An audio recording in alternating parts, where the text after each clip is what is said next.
Back in Detroit before we get started. Downstairs to Goose. Coach, Monday night, Ford Field was electrified with this crowd noise. What are you expecting out of this crowd today? About the same thing. I think San Fran's expecting the same thing. They just deferred the kickoff. They don't want to go out there on offense right away with this crowd. All right, well, you're on defense, and you look like you have a smile on your face. Let's go. All right, good luck, Coach. Thanks. Back to you guys. All right, thanks, Goose. Jim Schwartz in his third season as Lions head coach. Lions have won their last 9 regular season games, 4 last year, 5-0 this season. And I think the San Francisco 49ers are very confident coming into this building and talking about the noise. They play in Seattle every season. They say Seattle is the loudest stadium in the NFL. They felt that last Monday night divisional game, first Monday night game in 10 years, this crowd was going to be electric. They're not expecting this crowd to be as loud as they were Monday night this afternoon.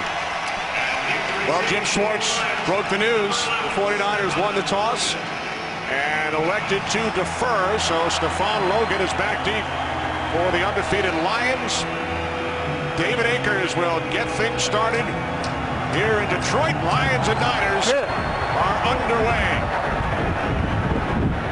And Detroit, led by quarterback Matthew Stafford, will start from their own 20-yard line. And this is an offense that is built on explosive components. It's Calvin Johnson in the passing game. It's Javid Best in the running game. Had a breakout game against the Bears. They pulled no punches about it. Listen, we're not going to line up and play smash mouth football. That's not how this offense is built. We're a wide receiver tight end team.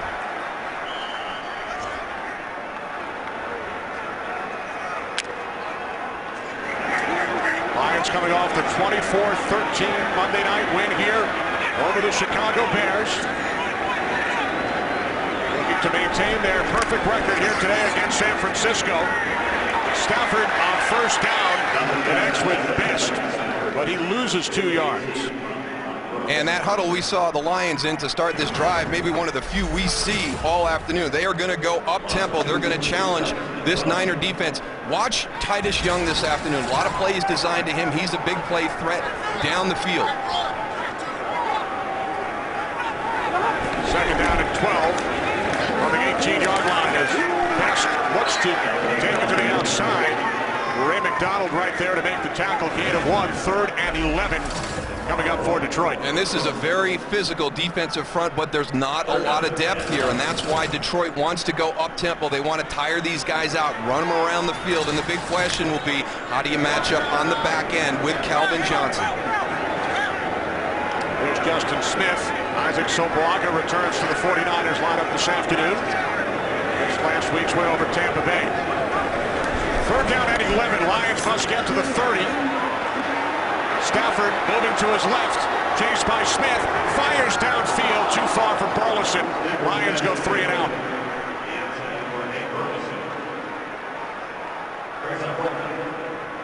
And it's going to be interesting to see how San Francisco changes this up during the course of the day. Look at everybody back in coverage. There's your bunch. Look, you've got 5 defenders there. Reading the releases on the bunch. You're only rushing 3 defenders. There's your first example of how they're going to challenge this Lions offense down the field. Ryan Donahue, rookie out of Iowa, back at his own 5-yard line. Ted Ginn Jr., always a threat. Back deep for San Francisco. Let it go, let it go, let it go, let it go! Fair catch called for by Ginn at the 39-yard line. So terrific field position following the 42-yard punt for Alex Smith and the 49ers offense. And in this matchup right here, offense of San Francisco versus defense of the Lions is strength versus strength. And what Alex Smith has done to get the confidence in this offense, and he's talked about it a lot, is he feels like he's doing less. He's allowing the guys around him to make plays. He's making quick decisions. But I think the most important thing is Jim Harbaugh embraced him as the starter when he took over. He's been very supportive of him at the beginning of the year, and he's responded with some great play through the first 5 weeks. 49ers lost Josh Morgan, so Ted Ginn Jr. starts a wide receiver. Smith on first down, hit from behind by Vanden Bosch, who recovers the fumble on the 49ers. First offensive play, the hat trick, the sack, the forced fumble, and the fumble recovery for the 11-year vet, Kyle Vanden Bosch. This is just a great play by Kyle Vanden Bosch. Alex Smith has no chance. Backside strip sack. Watch this as he comes around the corner. Joe Staley working on him. He gets a great jump, turns that corner, and look at that. He just takes the ball right away from Alex Smith. The nice thing about it, too, is those defensive tackles up front getting the push, so Alex Smith could not go and move up. It was right in the line of right there, Mr. Vanden Bosch. Goose, you talked about that defensive front during our open. What a play by Vanden Bosch. That ball never hit the ground. First and 10 from the 32-yard line for Stafford. And the Lions. Darryl, you mentioned Titus Young. Pass is incomplete. You expect to see a lot of Young today, the second-round pick out of Boise State. Yeah, we're going to have a roughing the passer on Aldon Smith. Roughing the passer, number 99 on the defense, going low over the quarterback's knees. 15-yard penalty, automatic. First down. Well, that's a rookie mistake right there by Aldon Smith. Watch, he comes through right there. He's stumbling, but at some point, you got to know that you're on the ground. You're going to go low on the quarterback. The official you see right behind him right there, Mike Carey, is going to throw that flag every time. You got to be smart. You can't go and do those little stupid mistakes there and cost your team 15. Smith, the big game last week, 2 sacks, NFL Rookie of the Week, with a costly penalty.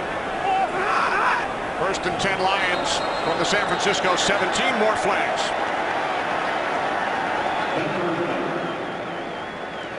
There's the young guy having a tough start right now, Aldon Smith. Neutral zone infraction, defense number 99. 5-yard penalty is still first down, 5 yards to go. We started this broadcast talking about the San Francisco 49ers being a team that does not make the mistakes that beats themselves, and they've started this game making critical mistakes. The turnover, now a couple of penalties on their defense, not being prepared for this environment.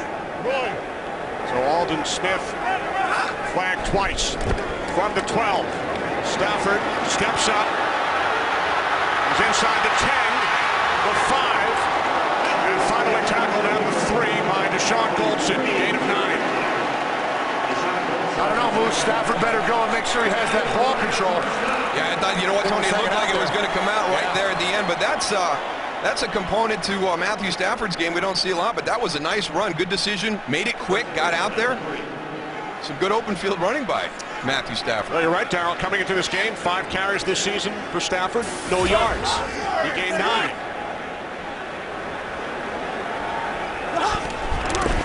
First and goal from the 3. Here is Best. And he takes it down inside the 2. This 49ers defense, as you saw a moment ago, terrific in the red zone this season. In fact, they have not allowed a rushing touchdown over their first 5 games. Yeah, it's going to be difficult for the Detroit Lions to run into this front. They're not a real physical running team to begin with. They kind of rely on spreading the field and allowing Javid Best to find those seams.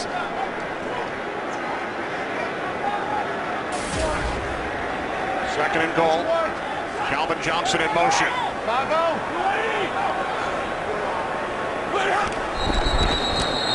Play is blown dead. More flags.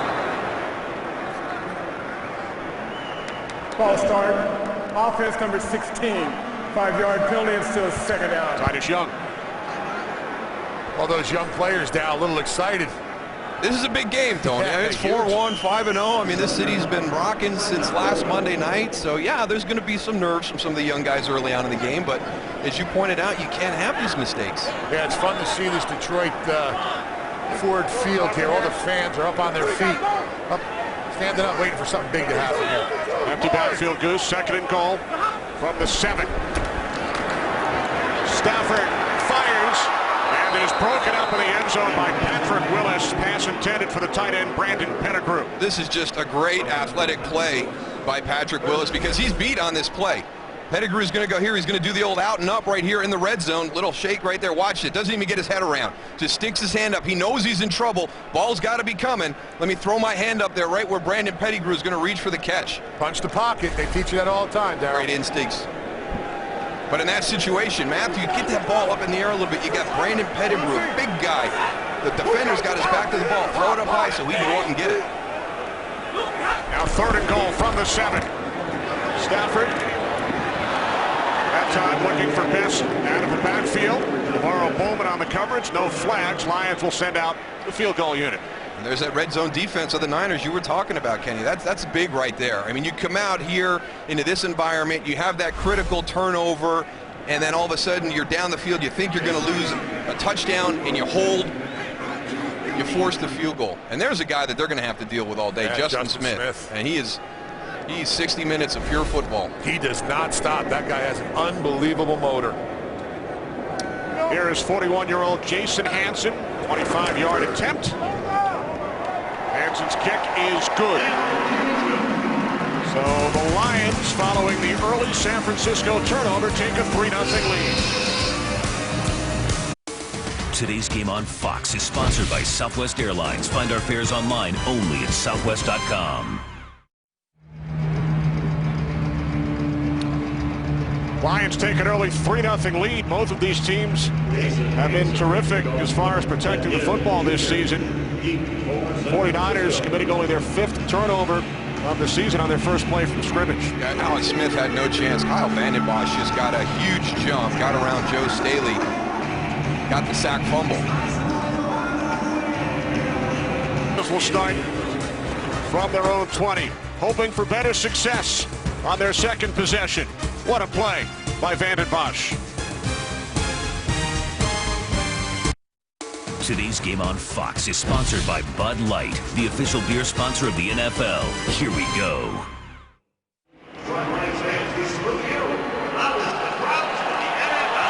Well, the fans here in Detroit on their feet. They were awarded a game ball by head coach Jim Schwartz following the win over Chicago on Monday night.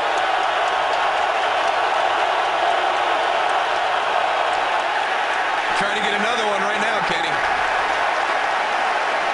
Bears committed 9 false starts here on Monday. False start. Offense from the 46. 5-yard penalty. There's one. It's not only the noise level inside the stadium, but it's you're already watching these guys on film, and you know how quick they are, so you're already concerned about it from the start. And especially on the edges, you're the farthest ones removed from the quarterback. That's where the speed comes in, whether it's Cliff Averill or Kyle Vanden Bosch. You're already nervous about their speed getting up the field. It'd be interesting to talk to San Francisco after the game and still see if they think Seattle's the loudest stadium in the NFL. Wow.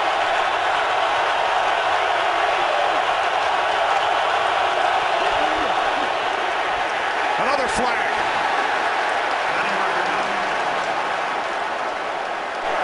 False start. Offense from the 76. 5-yard penalty. Anthony Davis. It's every time they go offsides, it's getting louder and louder. What was pretty funny is Mike Carey, the referee, for him to call the penalty, had to blow the whistle 4 or 5 times after the play. The bad thing about this, Tony, is you can't simplify it and go on a quick count because you're playing into the hands of the speed of that defensive front. San Francisco has got to be able to find a way to work through this and be able to vary that cadence even when it gets loud. 49ers have run 1 play. They've committed a turnover and 2 false starts. Gore up the middle, not much.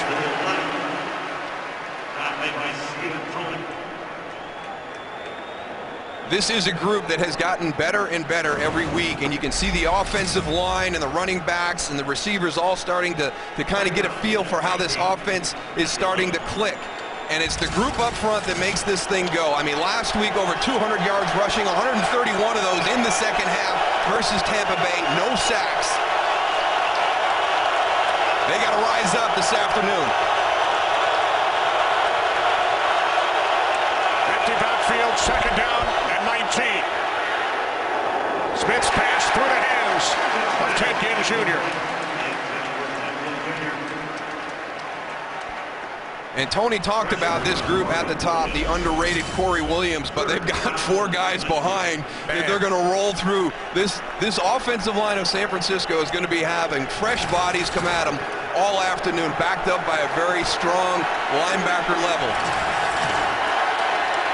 You'll see Louis Delmas down in the box, creating that 8th man the majority of the game, trying to shut this San Francisco run game down.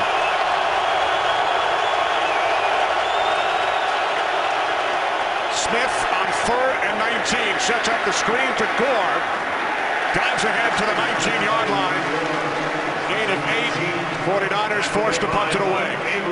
You know, it's really nice watching Ndamukong Suh and the rest of the defensive linemen running downfield and helping out on that play. That's one thing you'll see from both of these defenses. They run to the ball, period. So the Lions, who forced a turnover on the first San Francisco drive, force a 3-and-out, which included 2 false start penalties. Andy Lee punted only once last week in the win over Tampa. Fair catch is called for by Logan at the 33-yard line, with the Lions leading 3-0. Calvin Johnson and the Detroit offense next.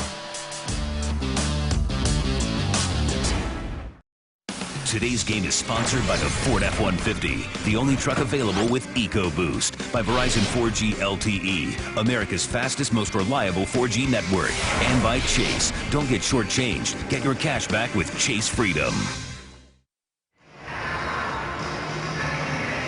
The Detroit Lions 5-0 for the first time since 1956, leading the 49ers 3-0. Lions will start from their own 33-yard line. Jim Harbaugh back in Michigan. Great career at the University of Michigan for Jim. I tell you, he's been working the officials since this game started.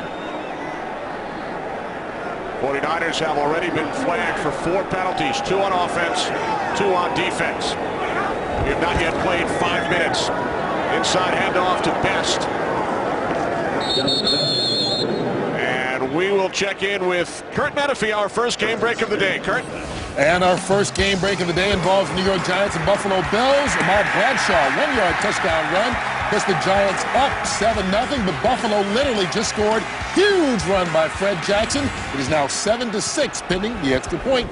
Giants about to be even. Kenny, Moose Goods? All right, Kurt, pass incomplete, intended for Nate Burleson. 3rd down and 9 coming up.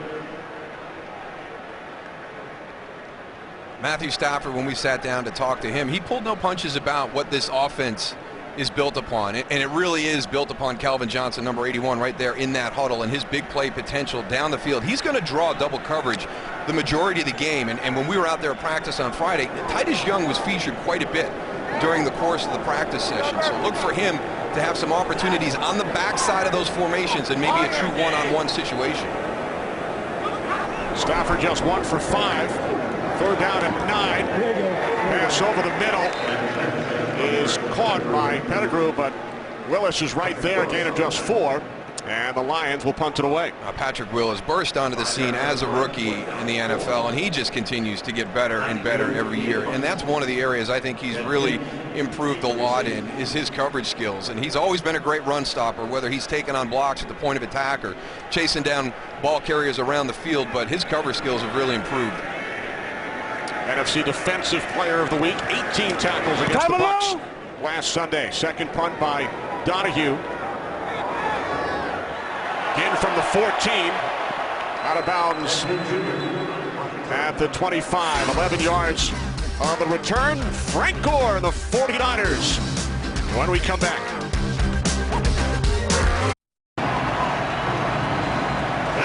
Welcome back. Kenny Albert, Darryl Johnston, Tony Siragusa. Lions leading the 49ers 3-0. Niners start from their own 25. Kendall Hunter in the backfield.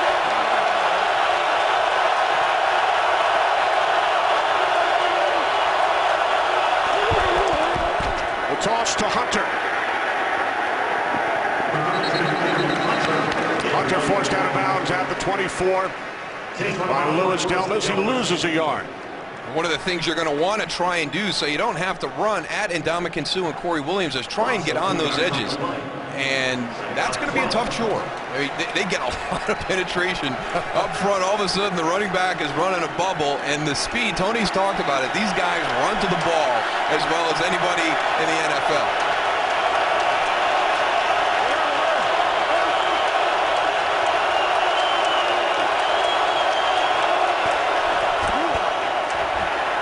Smith on 2nd and 12. And Michael Crabtree makes the catch out of the 30-yard line, gain of 7. They're trying to bite off a little bit at a time, Darryl. Yeah, absolutely, Goose. You got to get something positive going right now. I mean, this offense has really struggled at the start of this game. You know, start with small steps and try and create something positive. Don't try and grab it all in one big play.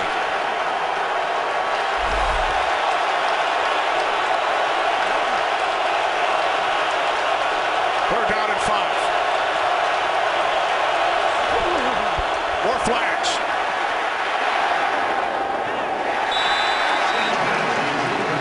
Pass intended for Ted Ginn Jr. Here's Mike Carey.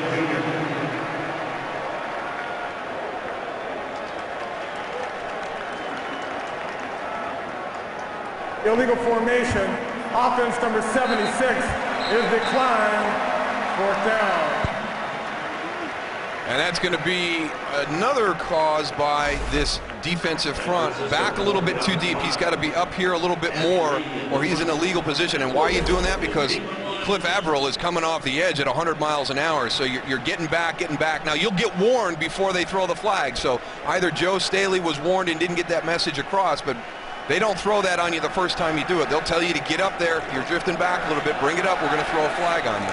So the 49ers, 3 offensive possessions, still no first downs. Punt taken at the 18 by Logan. A burst up the sideline. And he's knocked out of bounds at the 30. 52 yards on the punt, 12 on the return.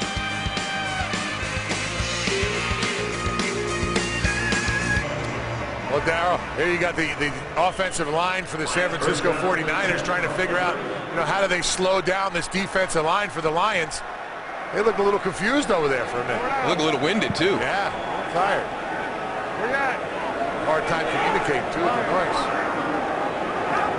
Now the Lions back in offense, Goose, leading 3-0. Pass from Stafford is gathered in by the tight end Pettigrew.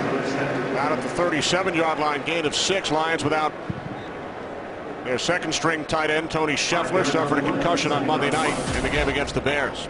Matthew Stafford trying to continue this up-tempo offense, wear down this 49er defensive front that doesn't have a whole lot of depth.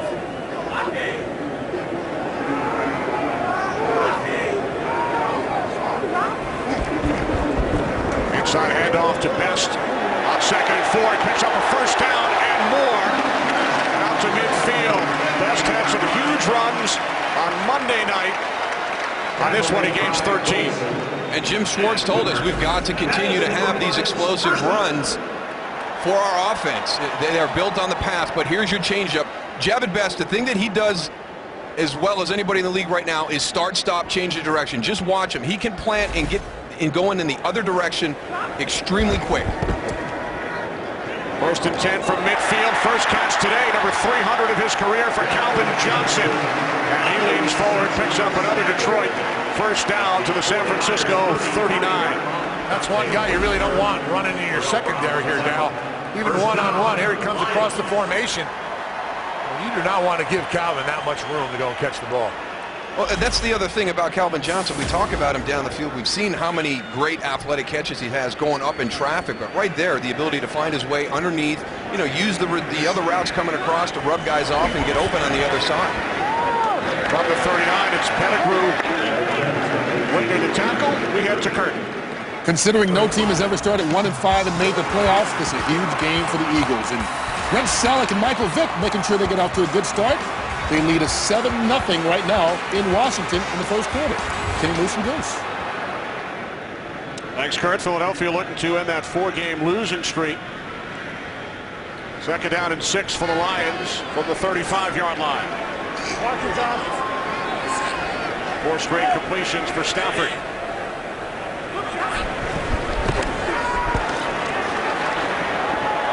Arrogant out for Burleson. There is a flag. Carlos Rogers on the coverage.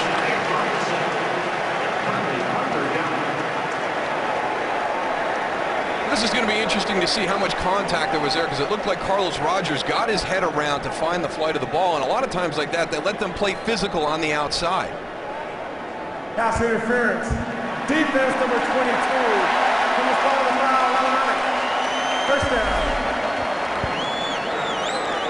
Contact right there. He gets his head around. He's got more of the arm bar. I think if Carlos Rogers would have kept that left arm down, if he just ran stride for stride with Nate Burleson right there instead of throwing that left arm out, he would have been okay. But once you throw that arm out, that's one of the criteria for pass interference. He had pretty good coverage, though. Lions gained 19 yards on the penalty, the 5th against the 49ers this quarter. Stafford, end zone. Pettigrew slipped. I'll tell you what, if Pettigrew does not trip up there in the end zone, he is wide open in the corner. What a great pass by Stafford. That's your other guy that you have to worry about, number 87 right there, releasing up the field. Matthew Stafford hangs in the pocket. Nice touch pass into the area. Here's Brandon Pettigrew, good release. He's got Patrick Willis turned around on his back hip, and there's that stumble. But great location with the football by Matthew Stafford. 2nd and 10.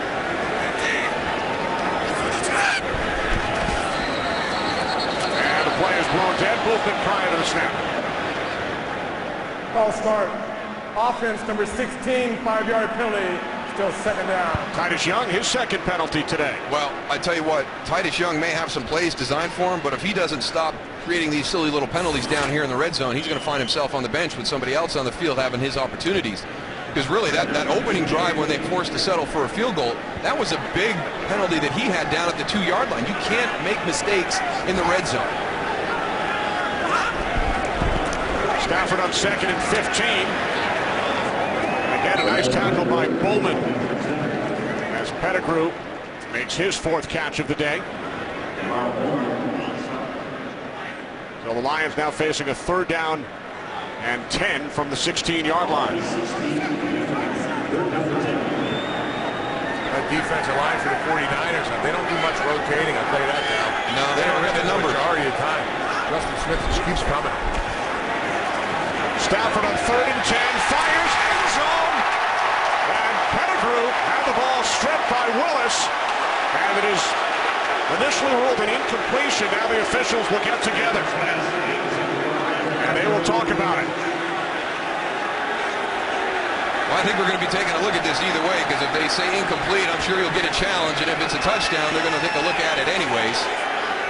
It looks like when he was on the ground, I'm standing right under the goalpost, looked like the ball was already secured on top of him, and then it was swept away. Well, you got to go to the ground and complete the process of the catch, Tony. Right. And we all know, I mean, the rule really was emphasized. It is ruled a touchdown.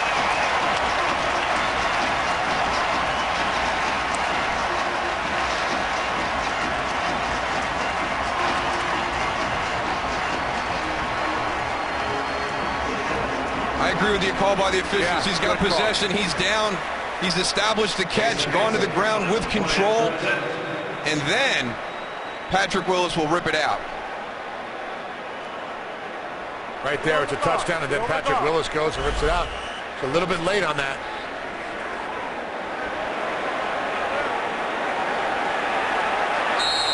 And remember, every scoring play is reviewed. The 49ers cannot challenge. That's a penalty. If a coach throws a challenge flag on a play that was ruled a score, that is a 15-yard unsportsmanlike conduct penalty. Because every scoring play is automatically reviewed. Unsportsmanlike conduct on San Francisco, challenging a play that is not challengeable by the coaches. The 15-yard penalty we enforced on the kickoff. That's a new rule instituted prior to this season. All scoring plays are automatically reviewed. A coach cannot challenge. Jim Schwartz knew the rule.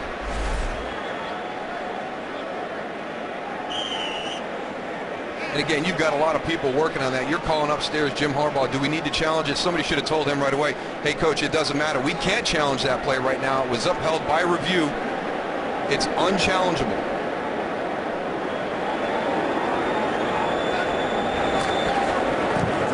Hanson adds the extra point. 10-0 Detroit.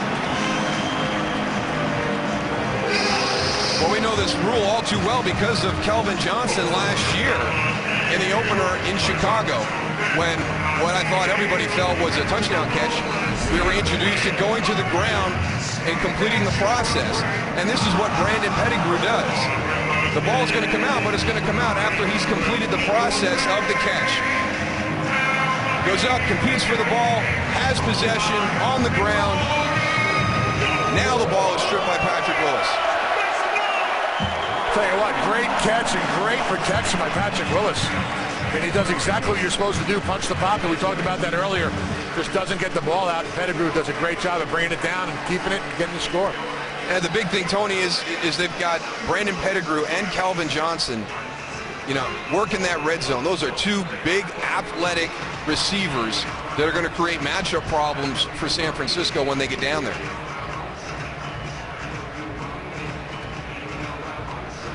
Fourteenth touchdown pass of the season for Matthew Stafford,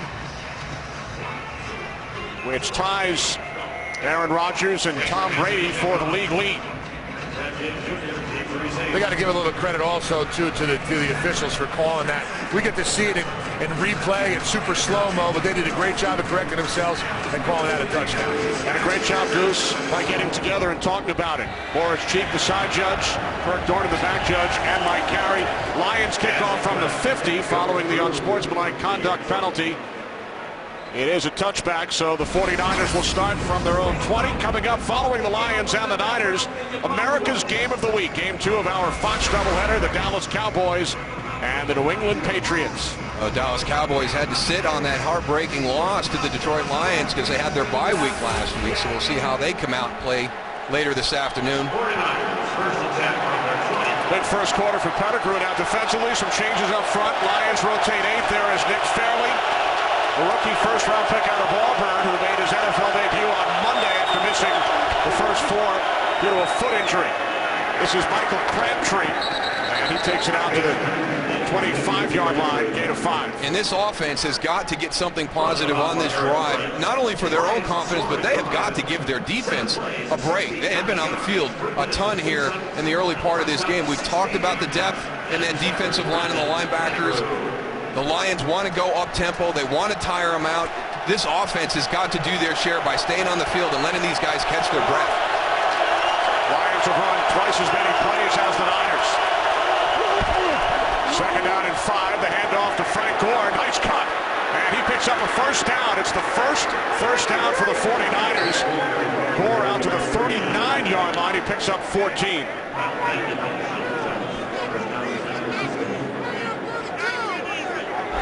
Well, here's one of your players to watch that we had at the top for San Francisco. It's Frank Gore. Watch him press this side, keeps the play alive.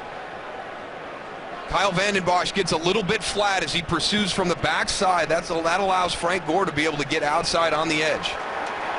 Yeah, one guy you don't want in your secondary is that guy right there, Frank Gore. Because he will run you over. Kendall Hunter places Gore in the backfield. Vernon Davis in motion. From the 39 on first down, it's Hunter. And Hunter takes it out to the 47. Darryl, you've been impressed with Kendall Hunter the last couple of weeks. I have. He's a good change-up to Frank Gore. Had a little breakout game in Philadelphia, but I'm really impressed with this whole running game that San Francisco has. Watch Vernon Davis as he comes over. He's going to look here and then arc release. Now that's going to freeze that end a little bit to be able to get chopped by Bruce Miller. It's just a subtle little thing, but it takes his eyes off of the player coming upfield, and they do a lot of these real subtle things to create really good angles in their blocking schemes.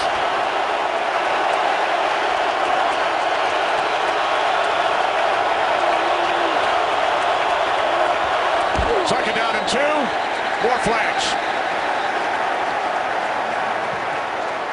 Ball start. Offense number 49. 5-yard penalty is still second down. Second time Miller has been flagged. It's the 3rd San Francisco false start. Looks like all the rookies in this game are at least getting one flag, Darryl. There goes your fullback, number 49. You watch him come across. Now, he cannot make any attempt towards the line of scrimmage. Right there, he's offsides. You've never done that, right, Darryl? I got caught once or twice, Bruce. He hasn't done it in the last decade, Tony.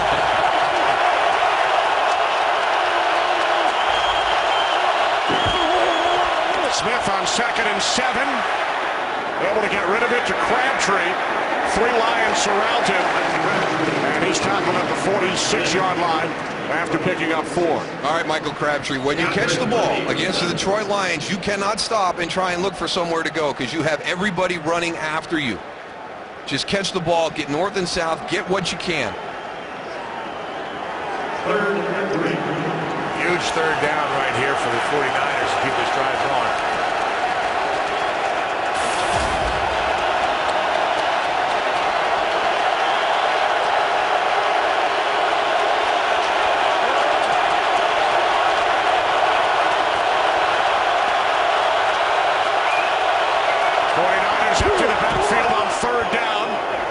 Smith's pass is caught for a first down in Lions territory by Vernon Davis. Amari Spivey all over him. Davis able to gain 6. And this is an area that San Francisco needs to look at. Can they create some mismatches with Vernon Davis matched up against safeties, maybe even a linebacker through their formation?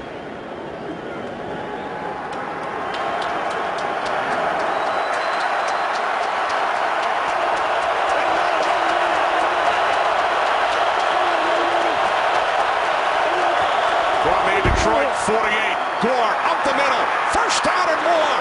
And Frank Gore is going to take it down inside the 2-yard line. Gore gains 46. This was the other way that they wanted to attack this front. They're going to try and get on the edge, or they were going to try and quick hit him right up the middle.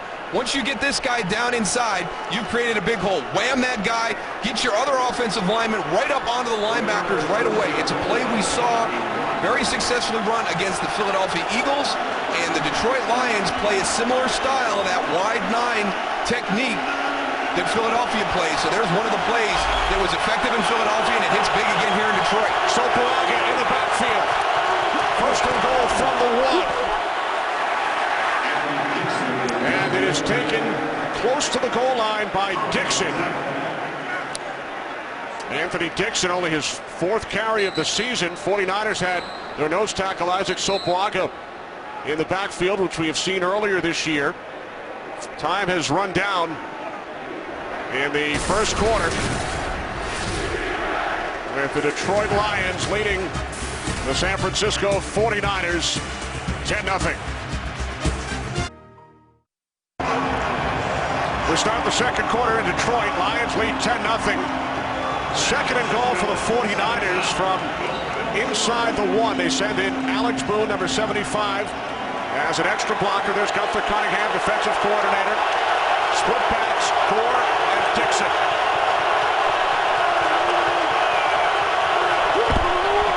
Gore. Touchdown.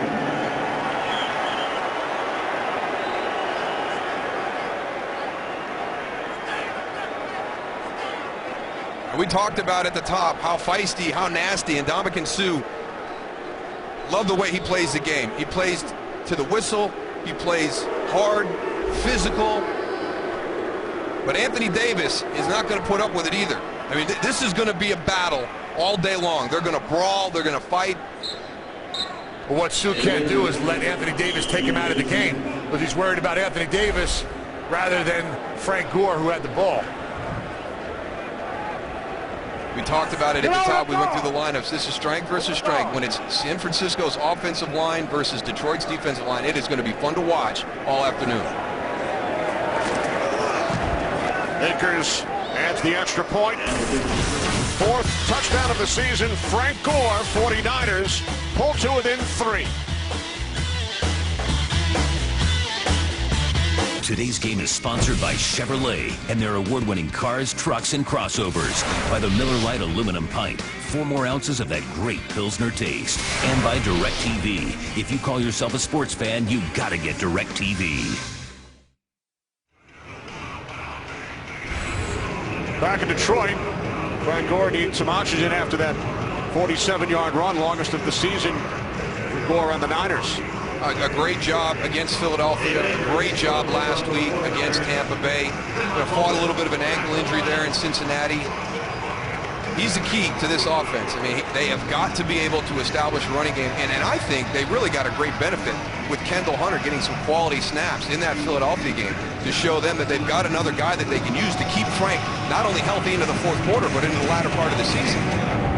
So the 49ers quiet this crowd at Ford Field as they drive 80 yards in 8 plays. Oh, that was such a critical drive for the San Francisco 49ers because they were very uncharacteristic to start this game. You look at right there, first play, fumble, punt, touchdown. They've got, at one point they had more penalties than they had yards in the first quarter. So the other thing, the complementary function of the team that you do for this defense now. This defense was on the field a bunch in the first quarter. They got a nice rest on the sideline. They'll come out. They should be a little bit better to take on this Lions offense. And as it turned out, that unsportsmanlike conduct penalty did not hurt the 49ers as they drive 80 yards and score. Now the Lions go back to work.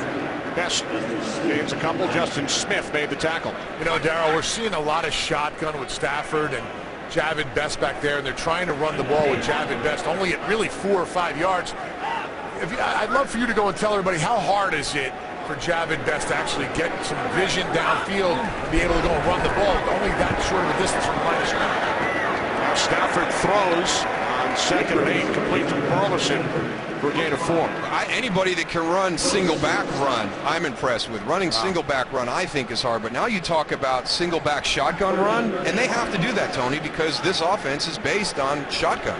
So you've got to be able to keep the defense honest. But yeah, you make a great point. Javid Best right now, toes at 4. That's hard to run when you've got your toes at 4. Toes at 4 yards, and Stafford's pass incomplete, intended for Burleson. So the Lions go 3 and out. Again, we see flashes from this team. You see points where they're just playing great football, and then they'll get into a little bit of a lull. There's a nice job by Ray McDonald right there, getting his hands up on that quick pass.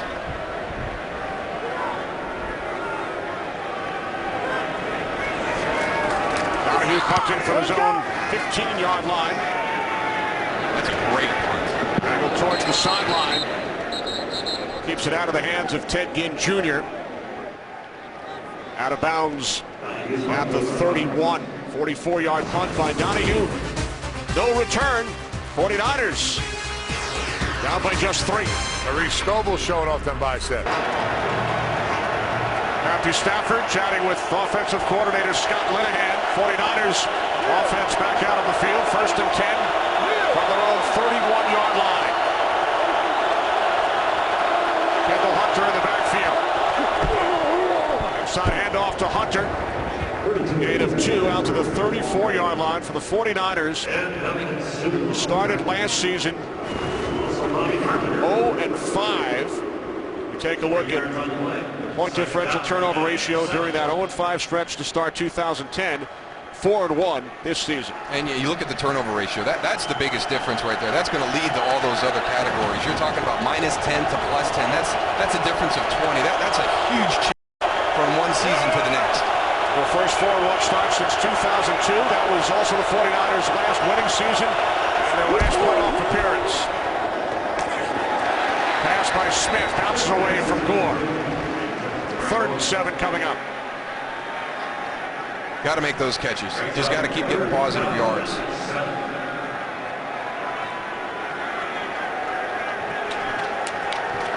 '49ers with 4 first downs all during that last drive. 3rd down and 7.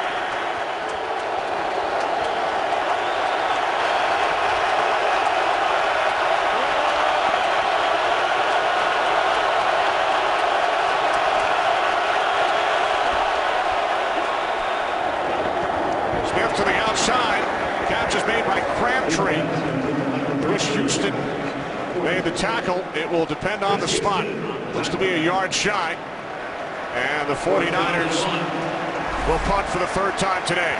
This is a nice job by Chris Houston because Michael Crabtree, I thought, was going to be able to get back inside with enough yards for the 1st down. It's a good, sure tackle right there that forces the punt. And one of the areas that Jim Schwartz has said has really improved, and not a lot of people talk about it, but tackling on the perimeter with his corners, one of the biggest areas of improvement he's seen this year from his defense.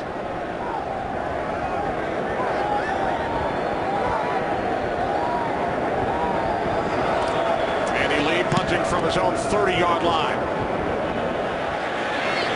But a little too much on it. So the Lions will start from their own 20, a 60-yard punt by Lee. Well, Darryl, I know you were excited when the Texas Rangers clinched their second straight American League pennant last night. With their win over the Tigers, Rangers take the series in 6, and the World Series will get underway on Fox this Wednesday. The Rangers will face either the Milwaukee Brewers or the St. Louis Cardinals. Texas looking for their first ever World Championship. Legends are born in October. Game 1 of the World Series Wednesday, 7:30 Eastern, 4:30 Pacific, only on Fox. There were some great games, though, in the Texas Ranger Detroit Tiger ALCS. And last night's game was really the only one that kind of got away from either side. First and 10 from the 20-yard line. Stafford, who grew up in the Dallas area, complete to Calvin Johnson. We met with Matthew on Friday, so series obviously was not over, and he told us I'll be happy either way, whichever team wins, my hometown Texas Rangers or his adopted hometown, the Detroit Tigers. They got to him. He converted. He's a Tigers fan. He just wouldn't tell us. All you had to do was look at his hat. Second down and 2.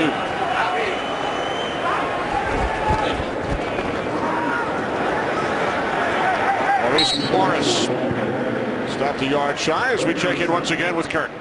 And once again, we check in with Aaron Rodgers, doing it again. This time hooking up with Jordy Nelson, 93 yards on the score. Packers up 17-0 on the Rams.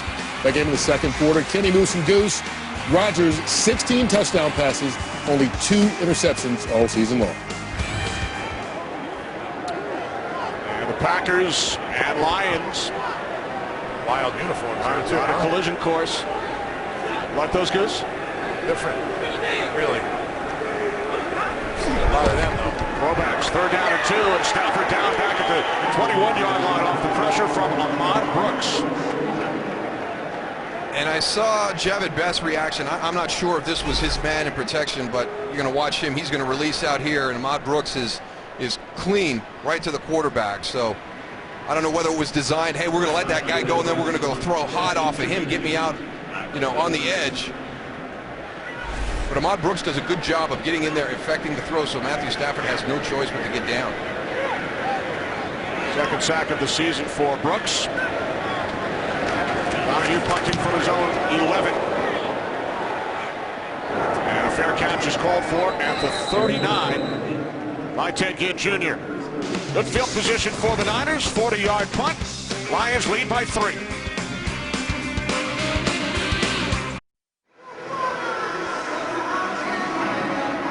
Back in Detroit. Lions lead the 49ers 10-7. 49ers quieted this crowd a bit during their 8-play, 80-yard touchdown drive. San Francisco starting from their own 39. Hunter in the backfield. Smith looking to throw on first down, and the catch is made by Michael Crabtree. Crabtree, his 5th catch today. He's been featured with Josh Morgan out with the broken ankle suffered last week. He's working the underneath part of these routes, and Alex Smith is doing a great job of making quick decisions and getting the ball out fast. He knows how much pressure that front can generate. So take what's there. It's just a little shallow cross right there. You're pushing Vernon Davis down the field to open it up a little bit. Don't hold it and wait for something big to happen. Take what the defense gives you. Crabtree picked up 10 out of San Francisco, first down. For the long back from the 49. Smith downfield, Crabtree, and it is broken up by Chris Houston. No flags. Those are the opportunities you're looking for. True one-on-one coverage to the outside. The safety's not going to be able to get there in time. Michael Crabtree's got to be able to get up and make that catch. Don't continue to run. Stop, elevate, and make that catch.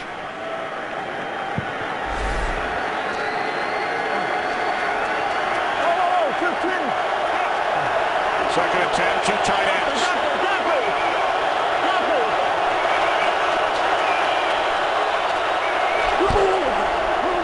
Inside handoff to Gore into Lions territory. To the Detroit 48. Gore gains 3. That's the thing you have to be alert for on defense. San Francisco will run the ball at any point. They'll run in third and long. You have to be ready for this running game of the San Francisco 49ers at any down and distance.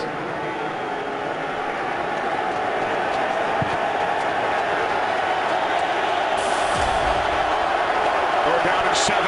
3 wide receivers, Crabtree in the slot.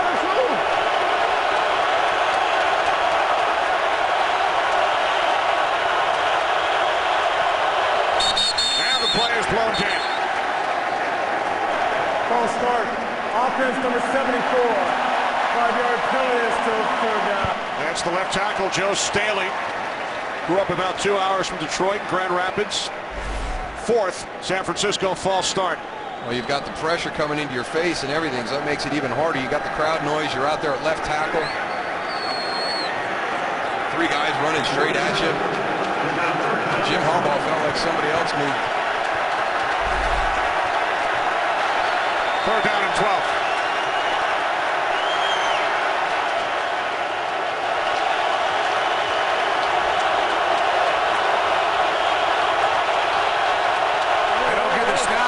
Game clock runs out right here. Jim Harbaugh. San Francisco, they're first. They were complaining on the sideline to San Francisco to put the game clock up to 35, but they didn't get it done. Just ran out of time. And that's one of the other things that you don't think about when you talk about crowd noise. We all focus on the line of scrimmage and the snap of the ball, but sometimes it's just hard to get the play called, and all of a sudden that play clock's running down and you're burning timeouts. 49ers facing a 3rd down and 12 following the timeout, trailing the Lions by 3. Well, like you said earlier, Dal, you don't know, even though it's 3rd and 12, you don't know if it's going to be a pass because this team will run in this situation.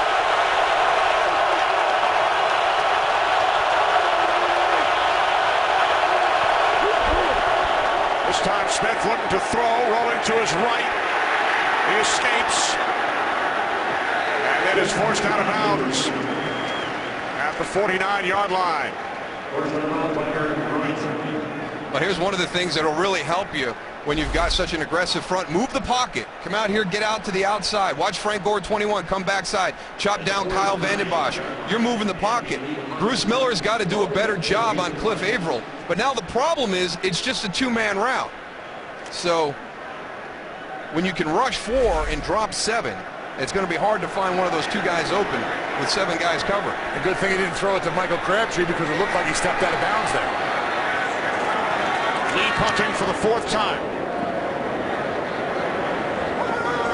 Fair catch called for by Logan at the 11 with just under 8 minutes remaining, 2nd quarter. Here in Detroit, well, Fox, tonight things get intense on an all-new The X Factor as the talent measuring the performances continue at the judges' homes. Will your favorites make the cut? Find out on The X Factor. All new tonight following football at 8, 7 Central right here on Fox.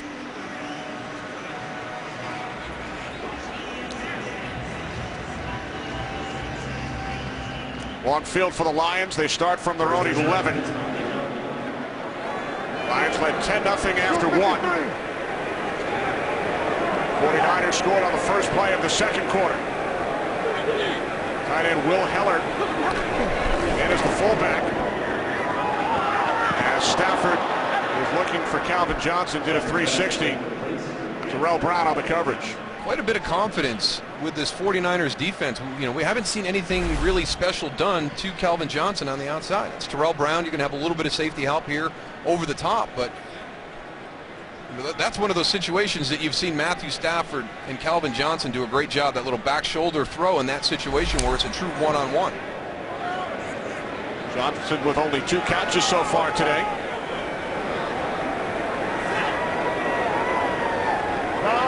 Three wide receiver set, 2nd and 10. Stafford in trouble on the pressure from McDonald.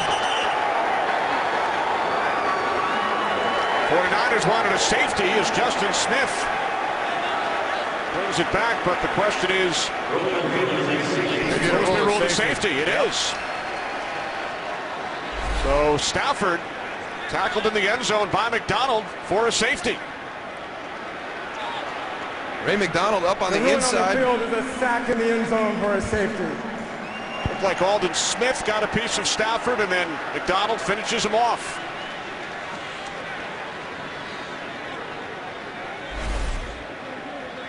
Ray McDonald do it when he got there.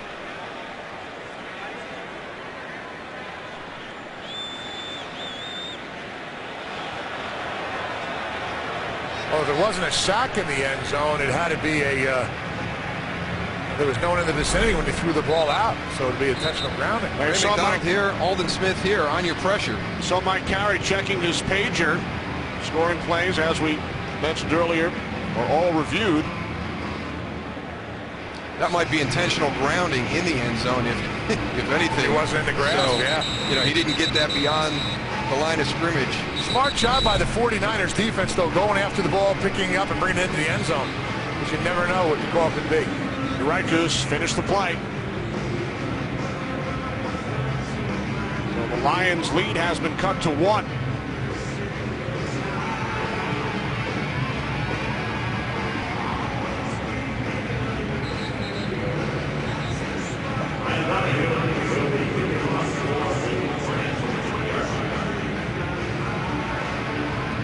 So they took a look at it upstairs, and call on the field of safety has been confirmed.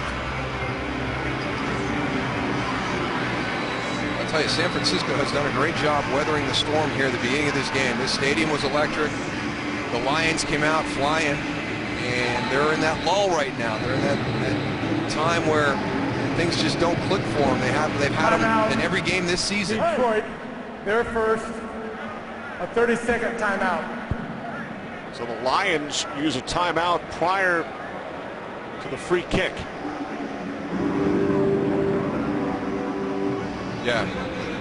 Jim Schwartz wondering if Mike Carey received word from upstairs via the buzzer following the safety. And we saw him, you know, with the pager taking a look at it, and I don't think Jim Schwartz saw that. Now remember, Jim cannot challenge. You learned that lesson earlier when Jim Harbaugh was called for unsportsmanlike conduct after throwing the red flag, challenging the scoring play. Jim Schwartz wanted an explanation, so what does he do? He uses a timeout. Now that being able to be called a sack would have to be the quarterback in the grasp, correct? It's one of those things you don't think about it, Goose. You know, we think about the touchdowns and everything, but you know, every scoring play is going to be reviewed, and that's, you know, that includes the safety as well. And Jim Schwartz came over to Mike Carey just to make sure he got buzzed down from up above that the call on the field stood. It would be a lot easier if they did have like a big red light somewhere in the stadium, so everybody would be able to see it, that it was being confirmed. We can get that put in next year. Now make a call, will you?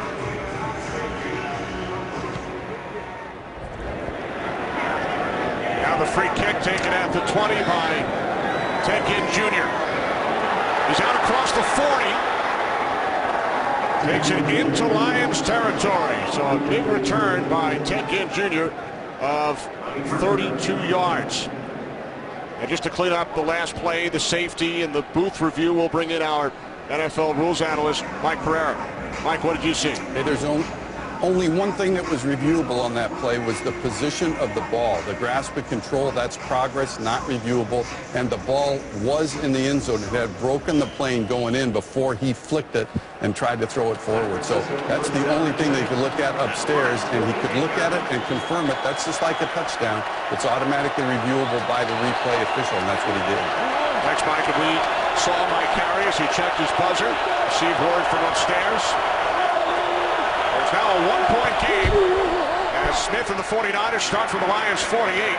Here's Kendall Hunter, wrapped up by DeAndre Levy as he falls forward to the 44-yard line, a gain of 4. And with a little bit of help from Anthony Davis, a good hustle by Anthony Davis, getting downfield, pushing that pile for Kendall Hunter. And again, I think what happened in Philadelphia is great for this team. Frank Gore had the bad ankle. Kendall Hunter took the majority of the snaps in the first half. Frank came in the second half. They found out a lot about Kendall Hunter that day. And that's going to serve the Niners offense well down the stretch this season. It'll keep Frank Gore healthy. Second down and 6.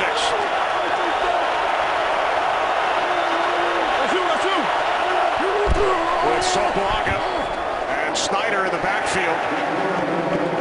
Gore gains a yard, and there is a penalty marker back at the 46-yard line.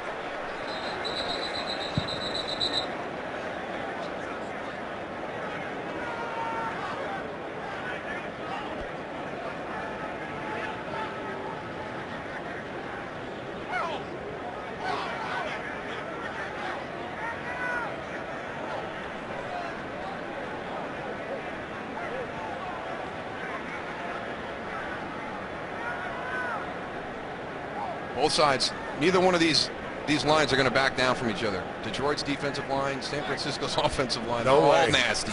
They are. Personal foul, unnecessary roughness on the offense, number 90, pulling his helmet off an opponent from the previous spot, 15-yard penalty, still second down. That's on Isaac Sopuaga, who we've seen in at fullback for a couple of plays today. Here he is. He's your wham guy right here coming in. It tore it right off. Pull the helmet off, Willie Young. Really. Then that didn't stop it. If you see the top of your screen, Anthony Davis going back after him. I mean, Dow, you are right. There's a little bit of tension there in the deep end of the pool, as we call it. You know what? I don't think that was an intentional pull-off of the helmet either. I can see why Isaac Sopuaga is a little bit upset. He's in there blocking it. You know, he's been doing it a little bit, but he goes in, he gets his hands off, and, you know, the helmet comes off. There wasn't any intent to hurt the player after that. I was surprised Anthony Davis didn't get the Me ball. too. Me too. Second down and 20 following the 9th San Francisco penalty. Off the play fake to Gore. Smith backpedaling.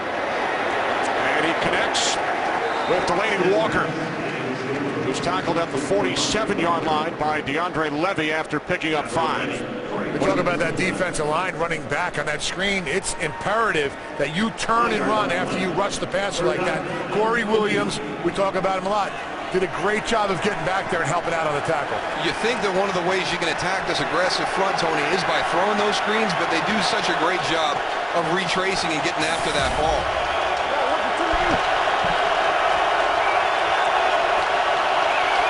Third down and 15. They must get to the 38 of the Lions for a first down. Smith stays on his feet down at midfield. On the contact from Bobby Carpenter. Alex Smith does a good job with all the pressure in his face to keep it on his feet, but the Lions are relentless in coming after him. You know, I think this is one of the things, too. He continues to move forward, and he's going to run with the ball at the end. At no point do I think Alex Smith wants to pull up, like right here. Okay, I got my balance. I'm going to pull up, and I'm going to try and find a guy downfield because he knows that everybody that's behind him is coming after him. Again, some of those smart style of play that he's implemented this season to reduce the turnovers.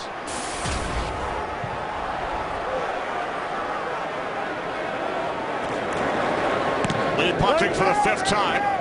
End over end kick. Logan lets it go. And it will be down by Chris Cullivert inside the 10 with exactly 5 minutes remaining in the second quarter. Well, it's been a crazy start to the game. Kyle Vandenbosch, a great individual play right there on San Francisco's first offensive snap. The Lions go down to get a field goal out of that one. Then later in the first quarter, Brandon Pettigrew with a great catch there. The Niners hang in there. They weather the storm. They come back, have a nice 80-yard drive. Frank Gore caps that one off. And then on that last series, a safety by the Niners defense. We sit at 10-9. Lions start from their own 9-yard line. 5 minutes to go, second quarter. Side handoff to Best, who grew up in the Bay Area. He was a Raiders fan, not like the 49ers, getting the opportunity to play against San Francisco today following his 163-yard career high against Chicago on Monday night. I mean, just explosive runs by Javid Best against the Bears. 88 yards, 43 yards. If he hits the seam and you don't have your gaps controlled on the defensive side, he can score from any point on this field. He's going to outrun anybody. Second down in an empty backfield as Stafford fires. Oh, what a catch. Titus Young, we've been talking about him out at the 24-yard line. Gain of 14, his first reception today. Well, that's a nice catch and almost an interception. Look at Ahmad Brooks dropping out right there. It just goes over his hand. He's really frustrated, just misses it. Great concentration by Titus Young to go up and get that. Nice job by Matthew Stafford also standing in there. That pressure right in his face and got the ball off. From the 24. Stafford, sidearm over the middle. And the catch is made out of the 31-yard line by Pettigrew. There is a flag.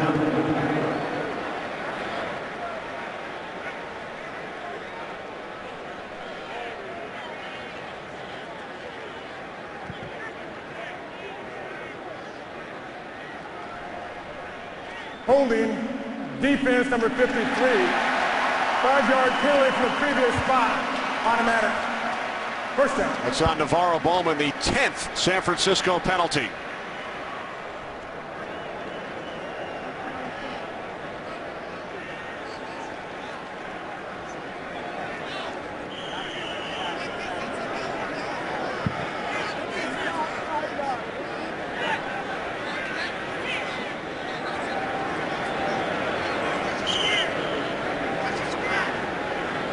Ball spotted at the 29-yard line following the penalty.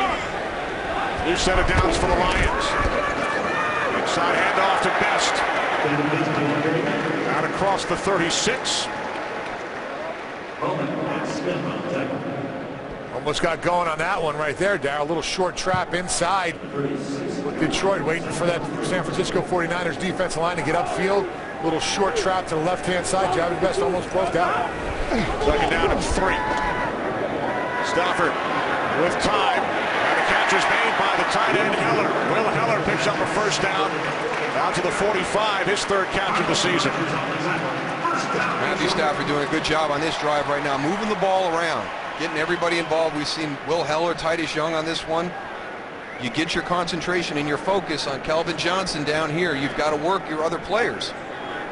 11 completions for Stafford to 6 different receivers.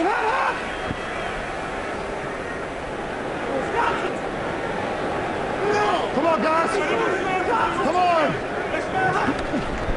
From the 45, it's Javid Best. Into 49ers territory. Out of bounds at the 49. Good block by Jeff Backus on the outside right there, working against Justin Smith. He gets that edge, allows Javid Best to get around the corner. That's not an easy job. Justin Smith is a handful. 2 Ironman Backus, 166th consecutive start. Justin Smith, 161 in a row. On 2nd and 4, Calvin Johnson. Another first down for the Lions. Gain of 11 as we approach the 2-minute warning. Lions have 2 timeouts remaining. And Stafford will let the clock run down. So we hit the 2-minute warning in Detroit. When we come back, 1st and 10 for the Lions from the San Francisco 38-yard line. Detroit leading by 1.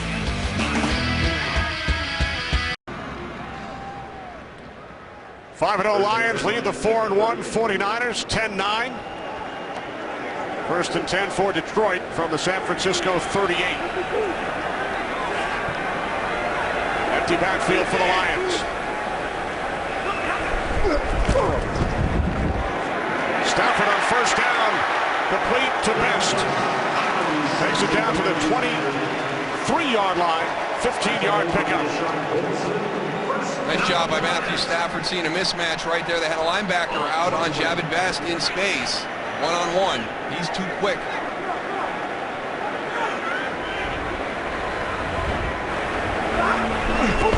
From the 23. Nearly picked off. Aldon Smith cannot believe it. Unable to hold on. Would have been a big play right there. Yeah, one thing he's doing is he's not throwing over. It's almost like a sidearm throw, huh, Darryl? Yeah, and I don't know who he was trying to fit that into, because Carlos Rogers was right there in coverage as well. Got away with one right there.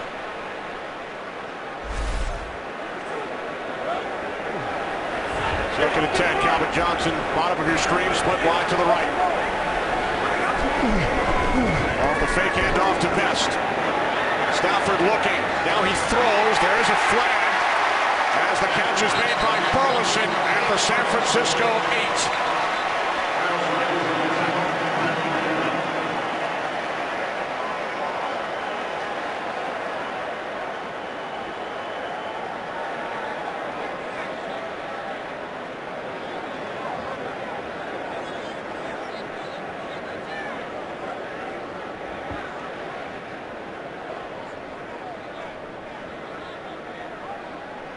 Make sure you got this one right, because this is a big play by Nate Burleson right there on Carlos Rogers. Get him down inside the 10-yard line.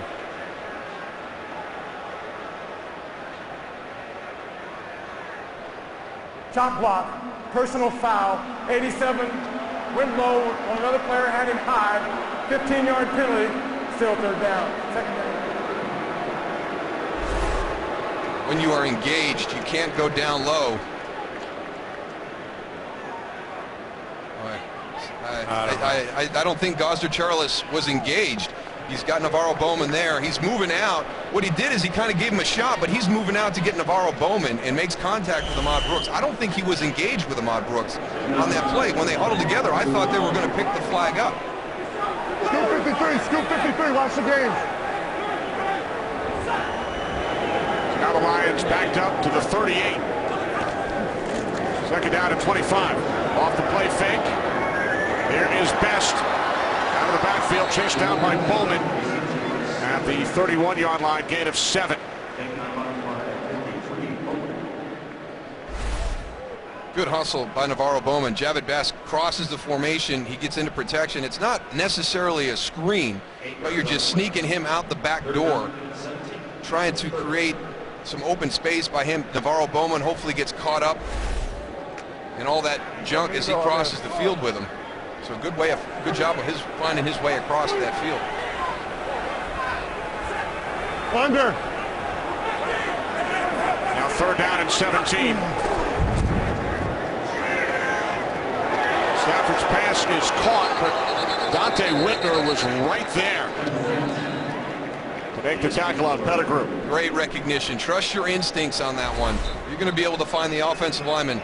There's Dante Whitner right there in the middle of your screen. Watch everything, watch everything. Oh, the linemen are coming out. Let me get upfield. What a great finish on the tackle, too. You don't see many of those anymore. 49ers use their second timeout, stop the clock with 1 minute remaining,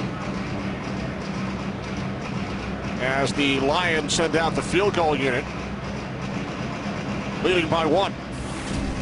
Coming up, the Visa halftime report with Kurt, Terry, Howie, Michael, and Jimmy.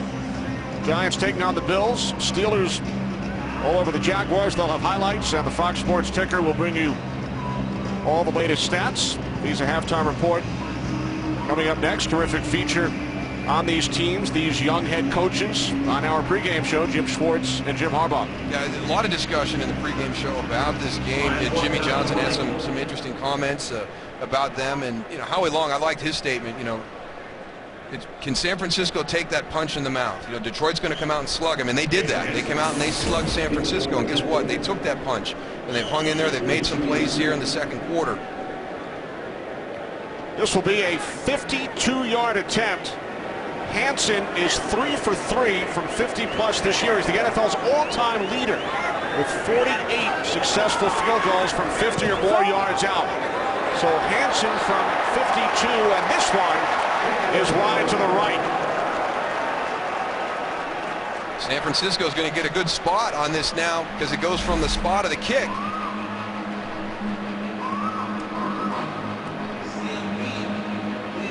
Nobody has made more 50-yard field goals than Hansen, but not this time. Lions lead remains 1. An amazing career for Jason Hansen. His first miss of any kind this season.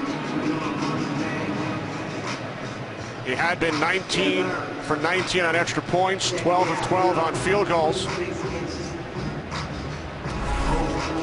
So Jason Hansen, who was drafted way back in 1992, he's played for 8 head coaches here in Detroit. Missing for the first time this season. As you see, upper left-hand corner, 49ers have 1 timeout remaining. 55 seconds on the clock, trailing by 1. Smith on first down, complete to the tight end, Vernon Davis. DeAndre Levy made the tackle, and some extracurricular activity.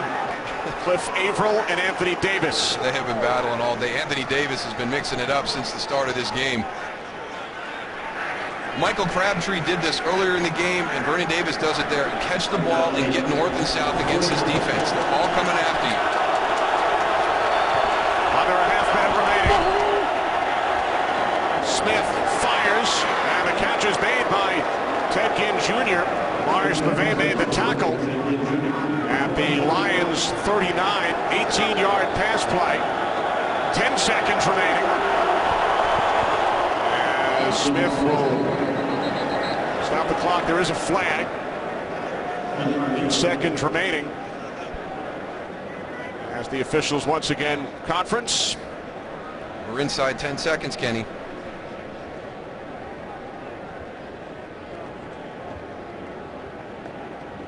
I thought Anthony Davis got up and got set. He was the last guy into the formation. I thought he got set. Illegal formation, offense, number 76. There will not be a 10-second runoff because the offense got set before the foul. Good explanation, as always, from Mike Carey. No 10-second runoff. 8 seconds remaining, and the 49ers still have that one timeout.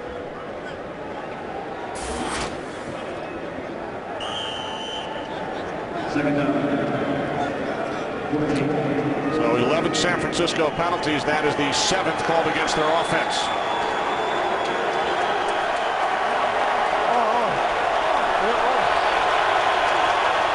From the Lions 43. Smith throws to the outside. Ginn gets out of bounds at the 37 with 5 seconds remaining. And here comes David Akers. This will be, looks like a 55-yard attempt. Akers' season long is 55. His career long is 57. How often do you see 2 50-yard attempts in the span of a minute?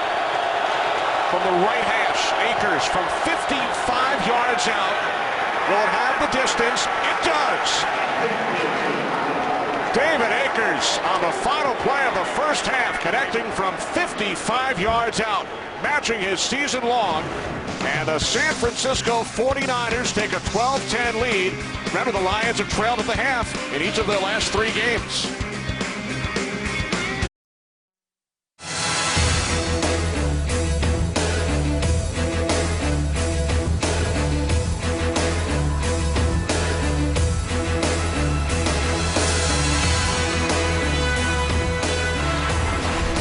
Two teams with a combined record of 9-1. Kenny Albert, Darryl Johnston back in Detroit. Lions led 10-0 after 1. San Francisco scores all 12 points in the second quarter. So now the Lions find themselves in a very familiar position. They've trailed at the half in each of their last 3 games. One of the things we talked about, at times during the course of this season, they showed some really, really good football. The second quarter was not anything to do with good football for the Detroit Lions, but they're only down by 2. They've been struggling the last couple of weeks coming into to the games in the first half, have bounced back in the second half. Really what this game boils down to is efficiency versus explosive capabilities. Neither one of those was on display in the first half. San Francisco, which usually doesn't beat themselves, had a ton of penalties. Very fortunate, in my opinion, to be where they are right now, but they're doing a great job of containing Detroit's explosive plays on the offensive side of the ball. That, to me, is the difference, and that's where Detroit will separate from you in this second half. Can they continue to shut down Calvin Johnson, Javid Best, keep those explosive plays down, and then all of a sudden their offense kicks in that grinded-out style of being very efficient, taking advantage of the opportunities when they're there. So over the last 3 weeks, the Lions have trailed at the half in Minnesota 20-0, came back to win in overtime, trailed Dallas at the half 20-3, came back to win that game by 4, and then trailed Chicago at the half on Monday night. Follow your favorite team all season long. Go to itunes.com/NFL. Now remember, the Lions won the opening toss and deferred, so San Francisco will get the ball first here in the second half. David Akers ending the first half with a 55-yard field goal. It's taken out from about 8 yards deep by Ginn. Return to the 18. Well, the biggest thing you're going to see on these halftime stats is penalties. I mean, San Francisco did not do a good job of handling the crowd in the very beginning. And they were able to hang in there. They didn't deviate from their plan. You still see them changing the play at the line of scrimmage, fighting through that. Can this crowd rebound again here in the third quarter, make it as difficult as it was for San Francisco in the first quarter? Among the 11 San Francisco penalties, 4 false starts. First and 10 from the 18-yard line for Alex Smith and the Niners. Smith took a hit as he threw. Pass intended for Gore as we check in with Goose. Had a chance to talk to Jim Schwartz going in. One thing, he said, listen, we're not going to panic over anything, but he definitely wanted his offense to come back out and put some drives together. He said, one thing, we're having too many 3-and-outs. We got to go and get our defense off the field, get them a little bit of a break, come back out here in the second half, where we usually play our best ball. So we'll see what happens. Lions in the second half plus overtime. Goose have outscored their opponents by 86 points over their first 5 games. Inside handoff. Bruce Miller, the fullback. 7th-round pick out of Central Florida, gains 4 out to the 22-yard line, setting up 3rd down and 6. You know, watching the 49ers, Darryl, a lot of their plays are going right at Sue. Right to the outside shoulder, almost a B-gap of Sue. And I'm really surprised that they're trying to attack right there. Usually this guy goes and gets penetration, but they're running away from Corey Williams and they're running at Domkin. Well, what Greg Roman wants to do, he doesn't want to account for their penetration and their speed up the field. He wants to take advantage of it. So the wham play we saw in the beginning, get those tackles up the field, trap them, and get the running back inside of them quick. 3rd down and 6. Smith under pressure. He throws, deflects away from Gore, nearly intercepted. A diving attempt by Tulloch, and there is a penalty marker.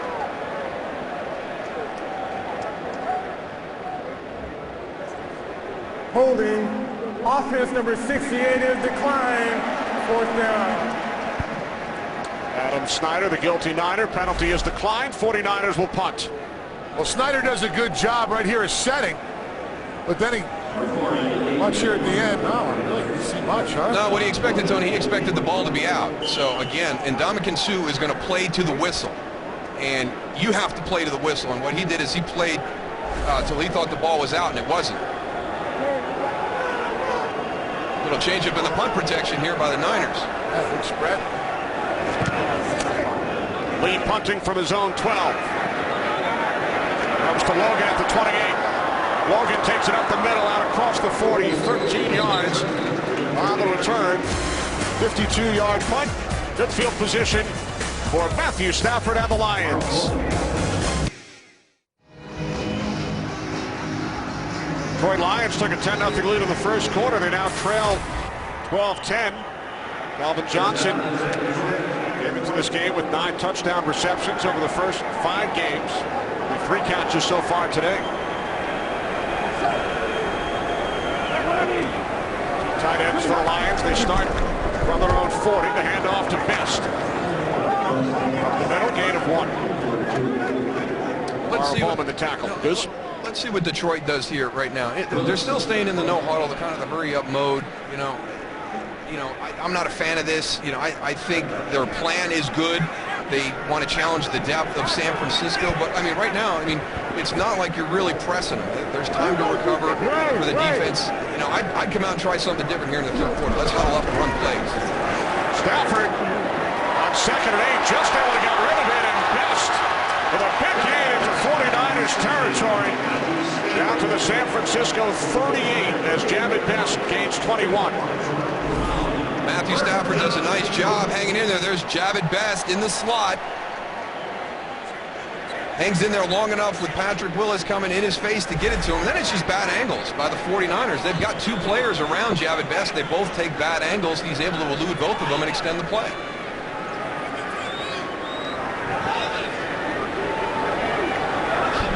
Empty backfield from the 49ers 38-yard line. It's Best again. Inside the 20. The 10, and it's Dante Whitner who finally takes him down at the 6-yard line. Best gains 32. He could just eliminate gaps. He's going to be outside. It's one of the little bubble screens, and you've got great blocking by your offensive line up there. They create the seam, and that's when you get into trouble. Javid Best will just explode through it. Look at them offensive linemen firing off, Darryl. Backus, Rob Sims, they're all downfield. That's why Jamin Best went and had that beautiful run. That's 53 yards on back-to-back plays. Keelan Williams in the backfield, the former Redskin. Off the fake to Williams. Stafford chased by Justin Smith. midseason. I'll tell you what, they tried with the play action right here, but none of those defensive linemen or linebackers bid on that. They just kept coming at Matt Stafford, and that's why he had that bad throw to the outside. Tough to go and fool Justin Smith. That's motor boy. He's just coming and coming and coming. He hasn't got a game yet on him. He's also taken a couple of trips to the Pro Bowl the last 2 years. Hey, you got 53 out there. Second and goal from the 6. Stafford, end zone, looking for Pettigrew. Patrick Willis on the coverage. There's your other red zone mismatch that you're trying to try and create with Brandon Pettigrew. Aldon Smith, got to give him a little bit more on that release. Kind of that same route we saw earlier, trying to get it on that back shoulder. I'd like to see Aldon Smith jam him a little bit more on that release. Make him work to get off the line of scrimmage and disrupt that timing. You can't let Brandon Pettigrew have a free release like that. Here, watch. Where you at? Up. Third and goal from the 6. Stafford's pass intended for Titus Young, so 49ers again getting the job done defensively in the red zone. Good coverage here by the Niners again. Titus Young, Nate Burleson on the bottom. They had Brandon Pettigrew, Calvin Johnson to the top. Nowhere to go for Matthew Stafford. So here's Hansen, who hit from 25, missed from 52. This a 24-yard attempt from the left hash. Ryan Donahue will place it down. The Lions back on top by 1.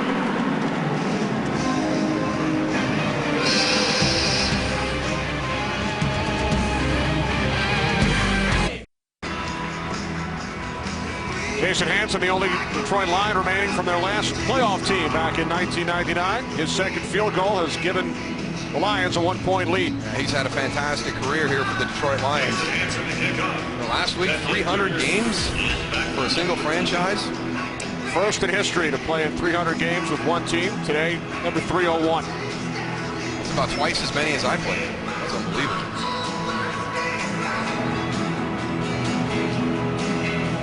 Woo!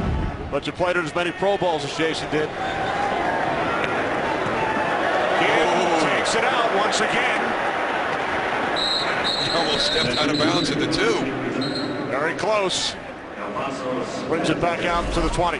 Well, he took the one out to open the half from about 8 yards deep. His momentum's going to carry him as he slides a little bit. Uh-oh. Please get me back in bounds so I don't get yelled at.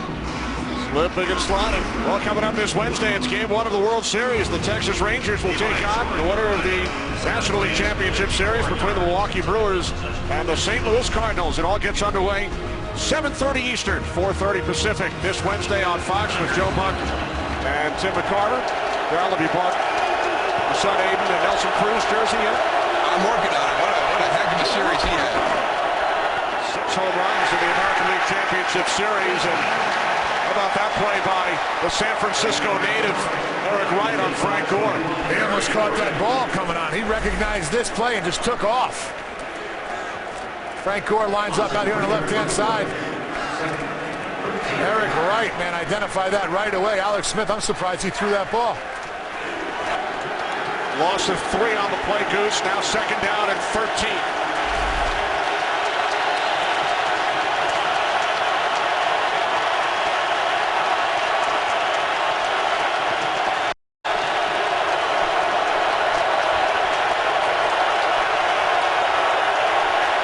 Forced to call timeout.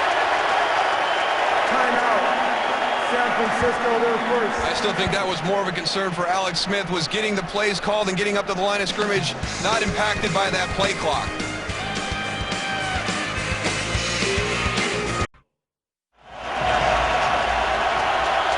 Tenth season for the Lions here at Ford Field, and the crowd has been a factor once again as they were on Monday night.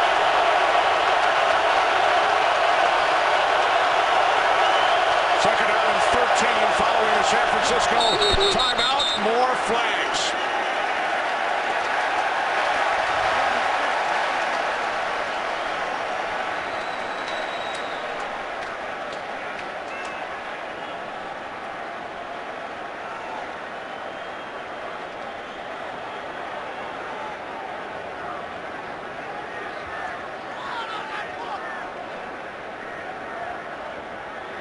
There is no foul on the play. Second down. Please put 10:51 on the game clock. 10:51. Thank you. That's interesting.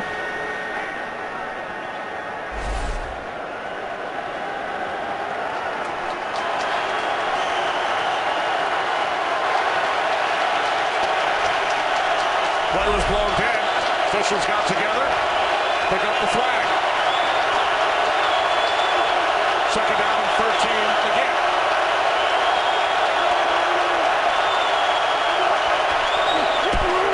Frank Gore, after the hesitation, takes it across the 30. He's still going. Into Lions territory. Finally brought down from behind by Chris Houston. And there is a flag at the end of the play. That is the same exact play that they scored on in the first half. A short wham with a short motion from the tight end coming down on Adamkin Sue. Right here. Coming down, boom, hitting Sue. Right there, good block by Delaney Walker. And there goes Frank Gore. 55 yards and then a flag. On the tackle, personal foul, horse collar, defense, 15 yards. Half the distance to the goal. First down. The horse collar, you grab the back of the jersey and you pull to the ground. Now, I understand where the horse collar came from. I watched Musa Smith have his leg broke. I've seen a lot of guys get injured by a horse collar tackle, and I think they have become too liberal with this rule. Yes, he did have the jersey and he did pull him down, but he was not even on the ground. The other rule was you pull the guy down and you slide underneath him. I don't agree with that call. I think they've become much too liberal with the definition of a horse collar tackle. So add on 15 yards to the 55-yard run by Frank Gore. From the 14, the toss to Kendall Hunter. Spivey makes the tackle. Gain of 1 as we bring in our rules analyst, Mike Pereira, once again. Mike, what did you see on that play rule to horse collar? Well, I think now here's the issue. It says you got to be inside the collar or the shoulder pads, but if it's close to the collar, you can actually call it. But that's not. This is not the type of tackle that puts a player at risk of injury, and I don't think you want to call that. That's going too far, as Moose says. So Mike and Darrell agree. You also think back to the Terrell Owens injury on the Roy Williams tackle. Second down and 9.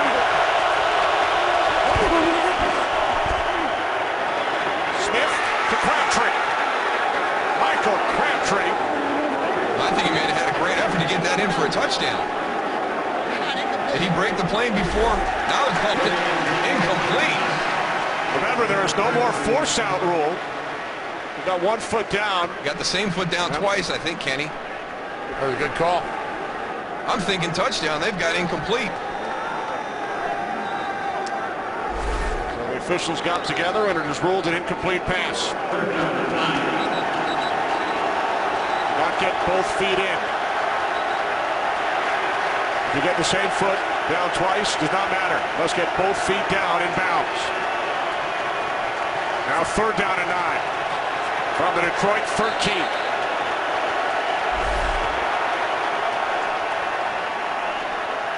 Take a look. Crabtree gets the left foot down. Left foot down again. Great job by the officials on this one.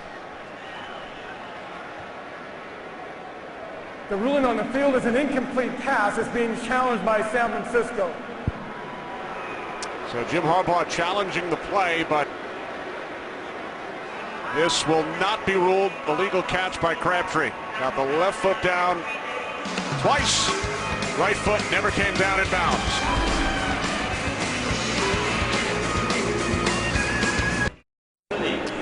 Jim Harbaugh has challenged the call on the field, which was incomplete pass. That call should stand. Here's Mike Carey. The ruling on the field is confirmed because in order to have a catch, the receiver must have both feet down in bounds. This receiver had 1 foot down twice. An incomplete pass. 7 yards. charged with their second team timeout. Crabtree got the left foot down twice. So Jim Harbaugh now 2 for 4 on challenges this season. He loses a timeout, so San Francisco only has 1 remaining.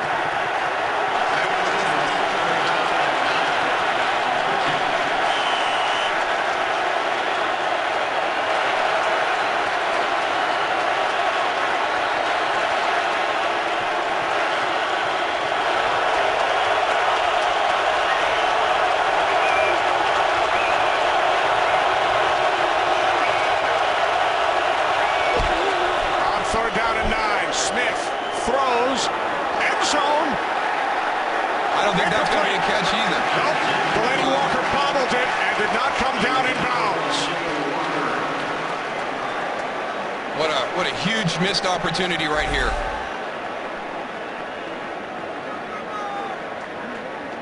Turn your hands the other way, Delaney.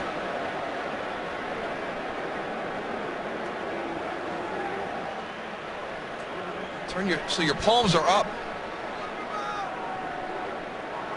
I made that catch so much harder by having your palms back to the ball as opposed to palms up so it could fall into your hands instead of you having to grab it and then pull it forward.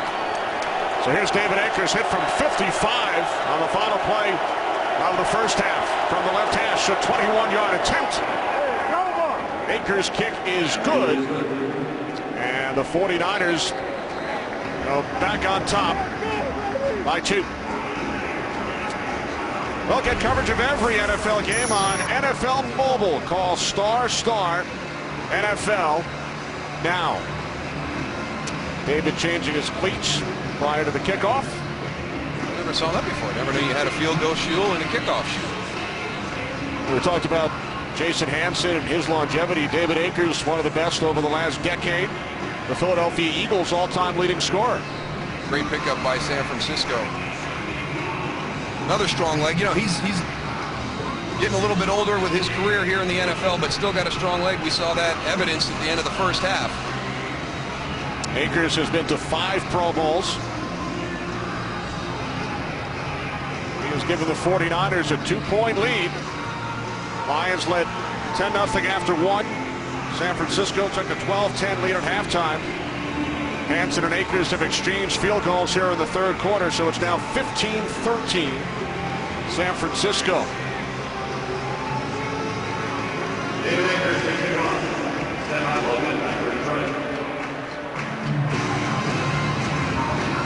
They'll face each other twice, division rivals. Green Bay leading St. Louis Rams in the fourth quarter at Lambeau, 24-3. I know what I'll be doing Thanksgiving Day.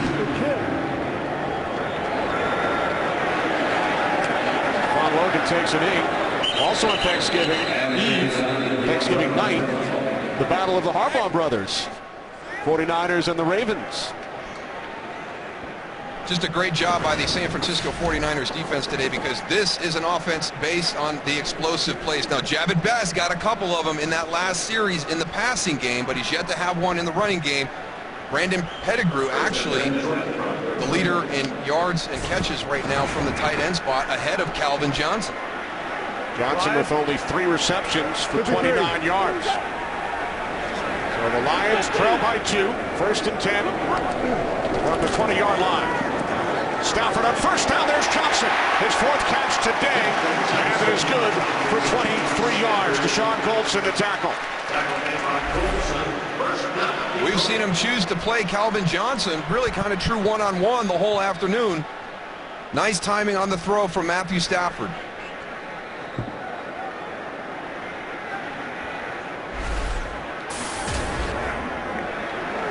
Roy. Pop. From the 43 on first down. It's Pettigrew. Gain of 5 out to the 48. His 7th reception.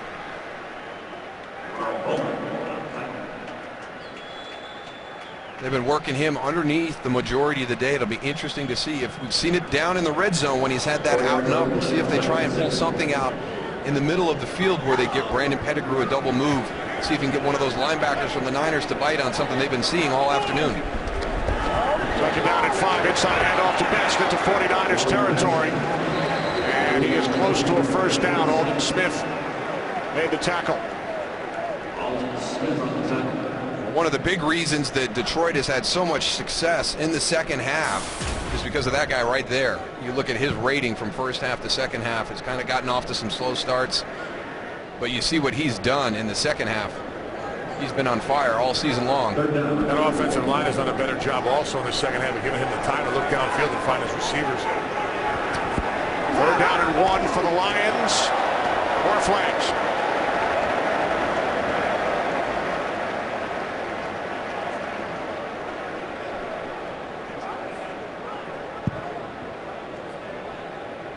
Encroachment. Defense number 91. 5-yard penalty. The enforcement results in a first down. That's on Ray McDonald on 3rd and 1. McDonald flagged for the 12th San Francisco penalty. Well, that's what quarterbacks do. They come off with the same rhythm, go on one, then all of a sudden they hit you with that hard count, they catch you off sides. And that's a little home field advantage right there. You can't do that when you're on the road. As you see with Alex Smith having to deal with all the noise, crowd noise here. No.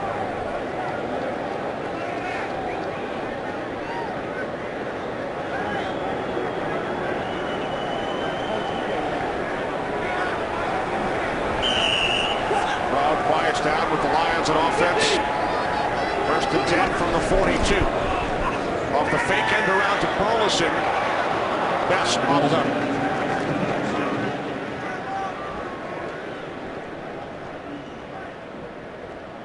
A lot of things for this San Francisco defense to process on this one. You're worried about the end around, and then you're slipping Javid Best out. Kind of a little screen element right there. Carlos Rogers does a good job of sorting through everything, getting up and making the tackle. Loss of a yard now, 2nd down and 11 from the 43. Off the fake inside handoff.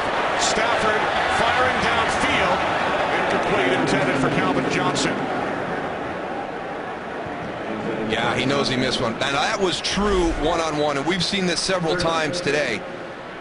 It's just going to be Calvin Johnson versus Chris Culver, true one-on-one, and he doesn't give him an opportunity to make the play. I think that's what bothers Matthew more than anything after this throw, is he didn't keep it in the field to play, because Calvin Johnson can make that play in a true one-on-one situation. Ball sailed on Stafford. Lions today just 1 of 8 on 3rd down. Not only does Calvin have the height and the reach, he has that vertical jump right now. 44? 44. 6'5", that's not fair. Now Stafford being chased by Whitner. He throws it away.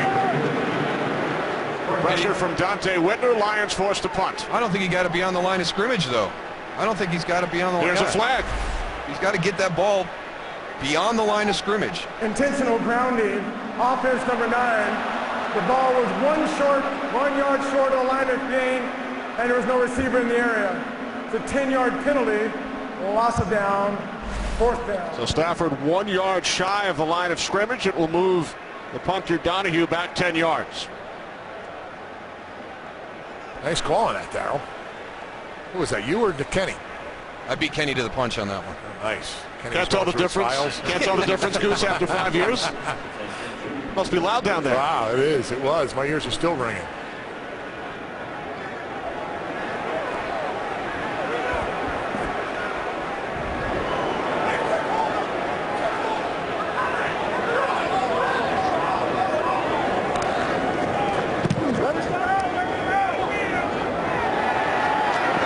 Taken at the 10-yard line by Ginn. Now to the 31. 20-yard return, with the 49ers leading the Lions by 2. Over on the sideline, Colin Kaepernick with his helmet on in the discussion with Jim Harbaugh right now. We've seen him come into the game the last couple of weeks for the 49ers, and Jim Harbaugh has said he'd like to get him more snaps during the course of the year as he makes his way back to the sideline. Get Gunther Cunningham on the other side of the field thinking about some things. Little 52 fake out again. You're not going to fool that guy. No. We've seen it all. He's a great man. 1st and 10 from the 31-yard line. The handoff to Gore, who's gone over 100 for the fourth consecutive game, but this time he loses about 3. That's only the 7th carry for Gore today, but he had runs of 47 and 55 yards earlier. He was averaging over 20 yards per carry before that one. Now only 17 per carry. Slacker. Amazing how he had to check that he only had 7 attempts. We couldn't believe that during the break. That can't We're like be he only ran the ball 6 times. 49ers have only run 37 plays. But they lead by 2. Second down and 13 as that pass was batted at the line by Willie Young. It's a heads-up play by Willie Young. Get your hands up, but the rest of the defensive guys got to go and look for that ball when it's up in the air. Alex Smith looking downfield. Willie Young goes, sees his eyes, put your hands up, tip that ball. There, Lawrence Jackson had an opportunity to go and get that ball. You got to get that one.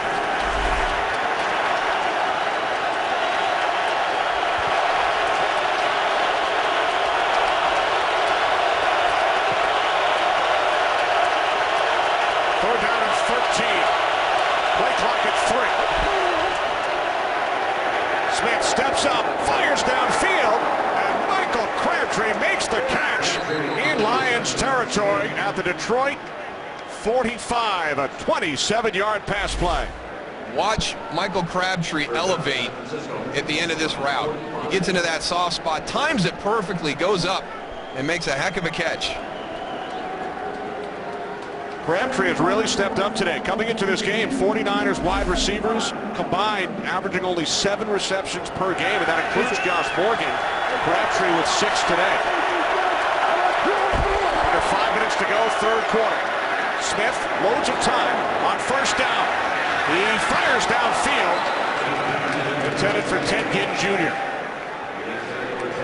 Good spot with the throw by Alex Smith right there. They're in a true one-on-one situation running down the field, but he puts it into the middle of the field to allow Michael Crabtree to try and adjust and get in there. If he hadn't stumbled at the end of this, I think he's going to get there and make this catch. The offensive line also does a great job. Actually, Ted Ginn. That's the only spot it could have put it, but the receiver could have got it and the defender couldn't. Good location. Yeah, great. Second down and 10. Brent Swain in the game, signed by the 49ers this week, the former Green Bay Packers. From the 45, Smith throws a bit high off the hands of Michael Crabtree. You know, once again, looking at that defense for Detroit, they are not recognizing whether it's run or pass. Adamkin Suh comes through the line of scrimmage and he stops. Watch him right here on the left of your screen. He doesn't know whether it's run or pass right now. You got to go and see that ball, see the quarterback back there, and communicate amongst each other up on a line of scrimmage. If all of you guys are playing run or all the defense linemen are playing pass, you can never be wrong. But you can't stop there on the line of scrimmage. You got to keep going.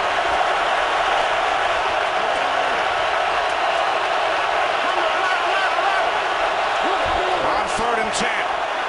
Smith can't find anyone downfield. Down he goes. Back at the 48-yard line. That's exactly why they got a sack on that play, Darryl, is they just kept coming. They were hungry to get to the quarterback. Well, they loaded up the box too, Tony. Yep. You know, they brought everybody in on this one. Alex, he has to know it's got to come out right there. Once you have to hold that one, that's going to be the result. They had you outmanned in that situation just by pure numbers. Second sack of the season, Stephen Tulloch.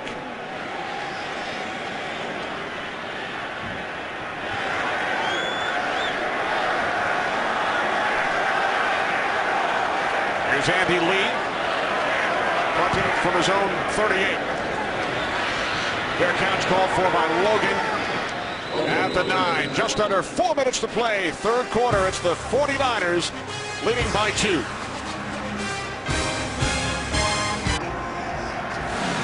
Coming up, following the Lions and the Niners, it's America's Game of the Week on Fox. The Dallas Cowboys and the New England Patriots from Foxborough. Patriots have won 19 consecutive regular season games at home. It's America's Game of the Week. Cowboys and Patriots up next. Last defense to hold the Patriots under 30 points, though. The Rob Ryan coach Cleveland Browns. There you go. Ryan now the defensive coordinator in Dallas.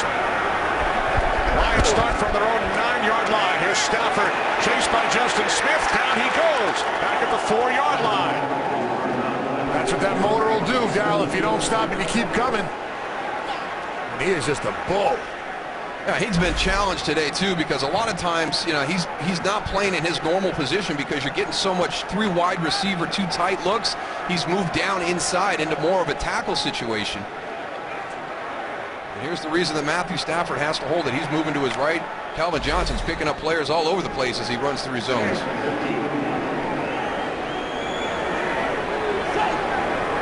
Second down at 15 following the sack by Justin Smith. Stafford hands it off to Javid Best. Not much, gain of just 1. Aldon Smith made the tackle. And that is not Detroit style right there, lining up and running the ball that way. They're more, we've talked about it, whether it's shotgun or single back, or the inside zone where you get all your offensive linemen engaged and running, and you allow Javid Best to pick his seam or create his seam with his speed.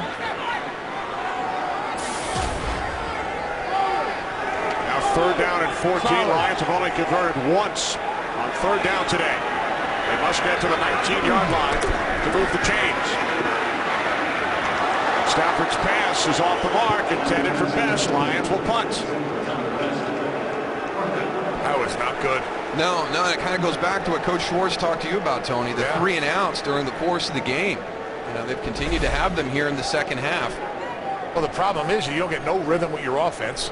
And then your defense is just right back on the field, and they get wore down, and the other team is very aware of what's going on. Look at this guy, man. He's just a mauler. Justin Smith does not stop. Donahue punting from the end zone.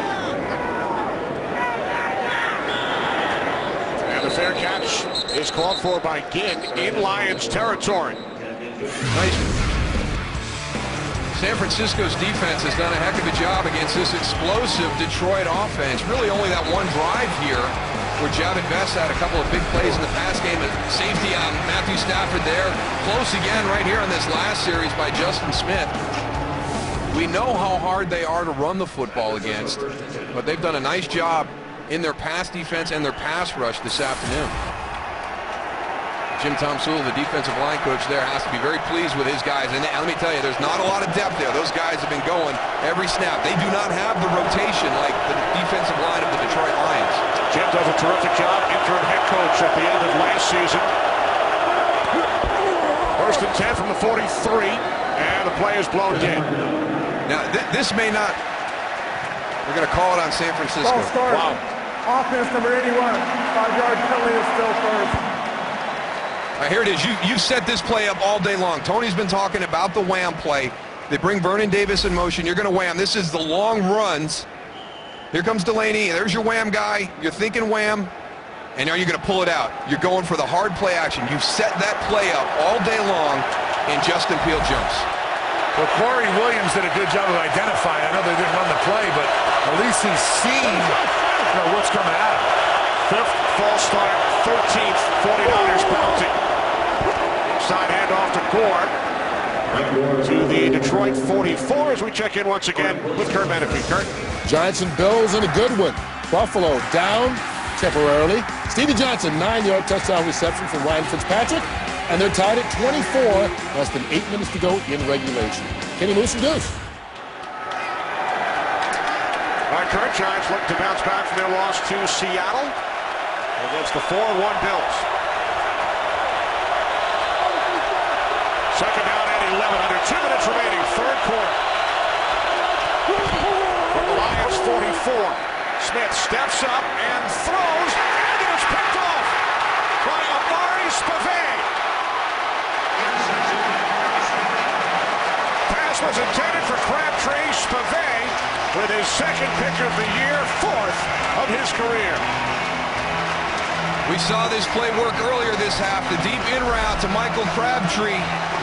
Going to come down and get in front. This is going to sail a little bit on him. Amari Spivey playing center field in the right spot as that ball sails to make the interception. Okay, now what does his offense do? They've been backed up quite a bit this afternoon. The punting team of the San Francisco 49ers has done a decent job of keeping them pinned back. Their defense just gave them great field position again in San Francisco's end of the field. What are they going to do with it?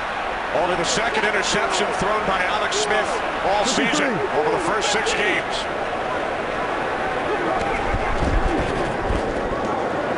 This is Maurice Morris, the 10-year veteran, longtime Seattle Seahawk. And Morris, following the Spivey interception, picks up 11 at a Lions first down. How many times do you see that, Tony, where an offense is struggling, and all of a sudden the defense makes a play, and boom, there's your spark for that offense to start playing well. Morris only 4 carries over the first 5 games. Bain to the backfield, 1st and 10 from the San Francisco 38. It's Morris again, diving forward. Gain of 3 down to the 35. So a little change of pace with Morris in for Javid Best. One of the things you have to worry about with Maurice Morris in there, he's a really good receiver out of the backfield as well. He's going to be down here in the slot. You can't fall asleep on him when he breaks formation. Roy. Lions empty the backfield, 2nd and 7.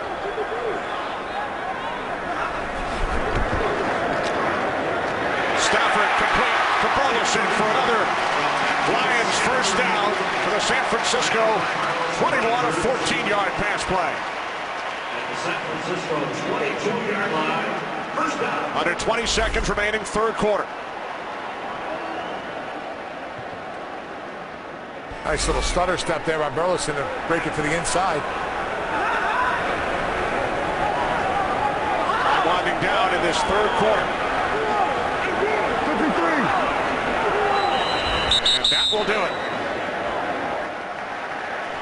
Teams will head down to the other side of the field. Lions take a 2-point lead into the 4th here in Detroit.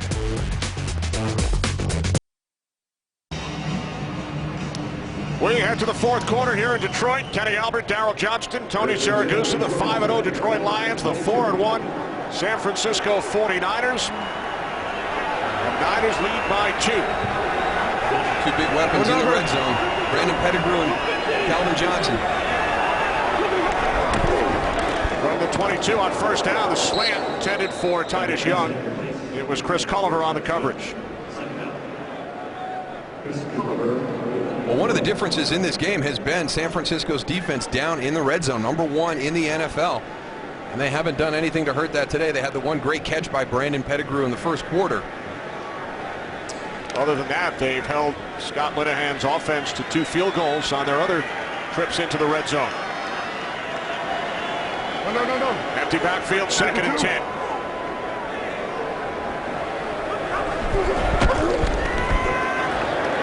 Stafford over the middle, intended for Pettigrew. Again, tremendous coverage, Patrick Willis. And a late flag is thrown.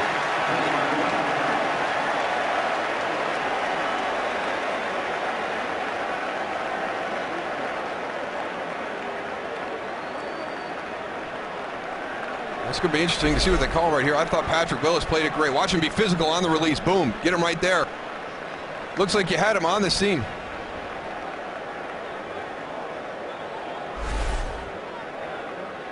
Looked like Ahmad Brooks may have kicked the ball at the end of the play. They could be discussing delay maybe of game. Deshaun Goldson, who's in there trying to lobby his case.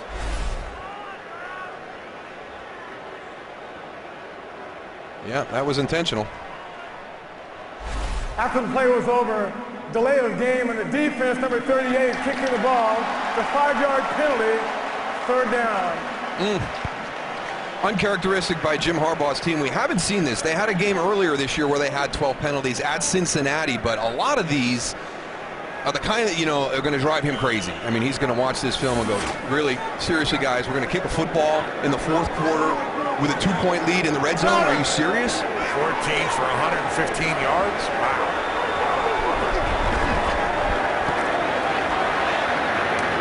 Calvin Johnson. Lions first down.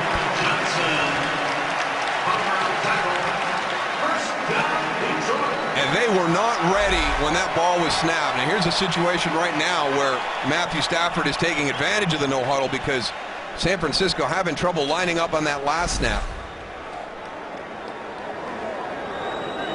5th reception for Johnson. 1st and goal from the 8. Maurice Morris. Morris down inside the 5 to the 4-yard line.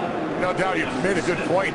Even on that last play, San Francisco looks like they're trying to make too many adjustments, and the ball was snapped again. Looks like they weren't prepared. Still adjustments there in the middle of the field here. All the linebackers talking. A lot of conversation going on with this group right here.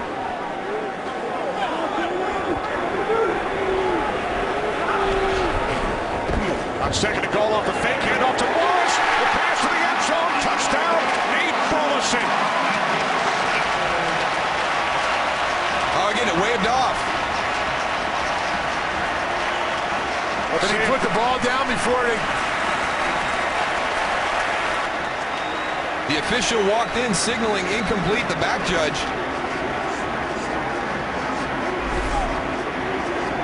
Nate Burleson, number 13. Stutter and go on the slant. Did he complete the process of the catch? The ruling on the field is an incomplete pass. The receiver going to the ground lost control of the ball. I tell you what, that is almost identical to what we saw from Calvin Johnson last year in the opener at Detroit, or at Chicago. You must maintain possession of the football after getting control and then getting both feet down. There's the control. Initially, 2 feet down. But Burleson did not complete the process of the catch a la Calvin Johnson, week 1 against Chicago last season. I mean, they're almost identical. But one thing Detroit should do is move these nets that they have behind the field goal post. The post. field is an incomplete pass. It's being challenged by Detroit. So Jim Schwartz has thrown the red flag. He can challenge, unlike what we saw from Harbaugh earlier, because this was not ruled a touchdown. It's not a scoring play. Jim Schwartz challenging. Mike Carey, we'll take a look.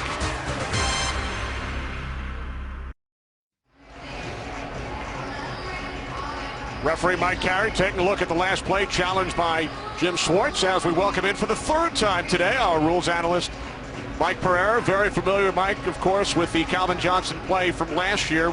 What do you think about this one? Well, now, here's the decision that Mike's got to make. Is he, in fact, going to the ground? Calvin Johnson, on his own, was going to the ground.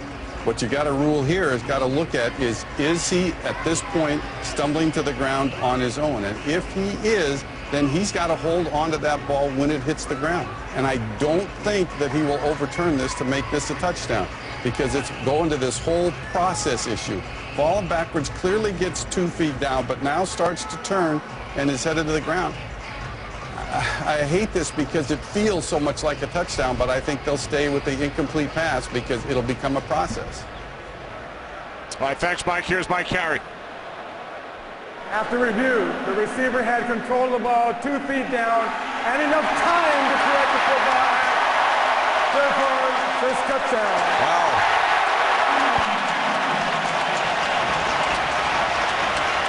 For the fact it feels. Hey, Mike, I have a question for you. Does it make a difference that Nate Burleson was able to maintain his balance, that he never officially went to the ground where he could have been called down? Because Calvin Johnson last year was on the ground. Right, and the question is, does he maintain control long enough for this to be a touchdown? I like it because everybody thinks this should be a touchdown. And this was not totally going to the ground on his own. And I actually like the fact that Mike Carey overturned that, because that's what that feels to everybody like a touchdown. All right, as always, thanks, Mike. And now the Lions will go for 2. Leading by 4. Stafford to the end zone, and Carlos Rogers initially had position on Calvin Johnson, who tried to go over his back. So it remains a 4-point game. Well, took a couple of minutes, but the challenge is upheld. Touchdown, Nate Burleson. Calvin Johnson on the right, wondering, did my catch be reviewed again 13 months later? Let's go back and take another look at that one of the opener in Detroit last year. But I think the best, well, there's two good points that were made during this whole discussion. Number one, what Mike Pereira said, everybody here thinks it should be a touchdown, so he was happy that Mike Carey overruled that and changed it. And the other one by Tony Siragusa, they should move the nets out of the way. Right now, Tony is standing on the net. His are closer to the field of play than they are at the other end. I don't believe it. The net is this close. Deep. And once again is shoved out of bounds shy of the 20. We take you back to week 1 last season against the Bears. Now, the big difference there, Calvin Johnson goes all the way to the ground. And Mike Carey's explanation was that Nate Burleson had time after the catch to complete the process. And now this is what just happened on that last play. I mean, very, very similar to what we saw in the opener last year. But you can see the amount of time after the catch that Nate had before the ball came loose. And unlike Calvin Johnson, he also never officially went to the ground. But maybe the best point, Goose, is about the net right there. Maybe we can go fishing with this net. It shouldn't be back here. Guys can get really hurt. Your cleats get caught up in this thing. It should not be on the ground right behind the goalpost. Make sure you don't get tangled up in it, Goose. I won't, Kenny.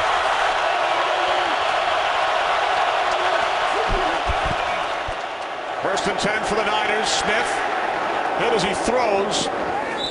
And it's Crabtree who makes the catch out across the 27-yard line. What a great play by Alex Smith on this. He knows he's going to get hit real hard by Cliff Averill. He steps up into the pocket, completely exposes himself. Good toughness in the pocket right there. Crabtree picked up a first down. Early fourth quarter in Detroit. The 5-0 Lions lead by 4. They better hustle up their inside 10 seconds with this crowd noise. Play clock now at 5. The toss to Kendall Hunter. And now the end around to Ted Ginn Jr. Stays on his feet across the 40. Another San Francisco first down. Alex Smith. Let's take a look at him right here. He goes, tosses the ball, then leads back. Goes and throws a little block. Wants to throw it in there a little bit, Darryl. It's not bad. Kept his feet, got his pad level down. Squared up. So Ginn gains 12. 49ers send in 3 tight ends. First and 10 from the 40. Eric Wright was knocked up on that last play. He's gimpy a little bit right now. If San Francisco sees it, I'd take a shot at him. Bunch formation, 3 tight ends on the other side. And Smith's pass intended for one of those tight ends, Justin Peel. Eric Wright was a part of that attempted tackle on Ted Ginn Jr. on that reverse, and he was late getting up. He's actually jogging off to the sideline right now. Replaced by Brandon McDonald.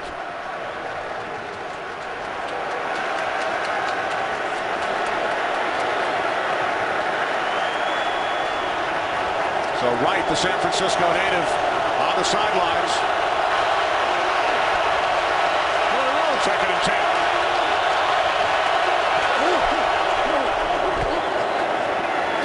Frank Gore out across the 45 to the 46-yard line, a gain of 6. Aaron Berry made the tackle. As the Lions medical staff continues to work on Eric Wright.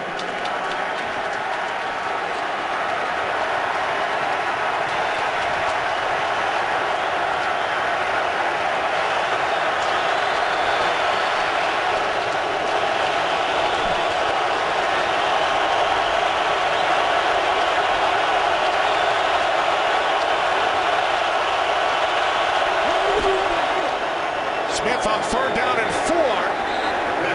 Catch is made by Crabtree, but he's knocked out of bounds a yard shy. Out at the 49. Needed to get to midfield. And it looks like Jim Harbaugh will leave the offense on the field. And now he stands in the punting unit. Thought about it. And then changed his mind. That's a good decision. Good decision. They've been executing this well all afternoon. Andy Lee's done a nice job getting this ball with enough height to force the fair catch inside the 10-yard line, make Detroit drive a full field.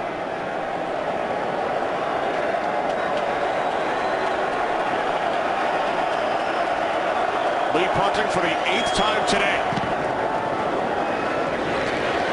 End over end. Logan fair catch at the 8. So another long field for the Lions. They've done a lot of celebrating this season. 5-0 so far. They lead this game by 4. Today's game is sponsored by new Dr. Pepper 10. 10 calories, 23 flavors. It's not for women. Back in Detroit, Lions lead by 4. 19-15. Could it be any more even? 2 seconds. Lions start from inside their 10 for the 3rd time, and now they have some breathing room. Calvin Johnson stays on his feet. 40-yard pass play. Just hard to contain somebody of this caliber all day long. Carlos Rogers been playing well. Misses him on the jam. There's your separation. Good throw by Matthew Stafford. Dante Whitner, a pretty good tackler, but when you take on Calvin Johnson in a full head of steam, that's a whole different ball game. Yeah, great pass to hit him in stride. His 3rd 100-yard game this season, 16th of his career. 52. Lions, who started at the 8. Now at 1st and 10 from the 48, and the play is blown dead. False start, Detroit. False start.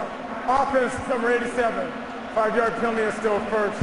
Brandon Pettigrew. Well, at halftime, Jimmy Johnson said the second half will be about the playmakers on these teams and who's going to be the player that steps up and makes the play. Up until this point, it was Frank Gore with his long run that got San Francisco to have the lead for a while. Detroit's come back and taken it back from him, but that play right there by Calvin Johnson, who is their big playmaker, could be the difference in this game. What number?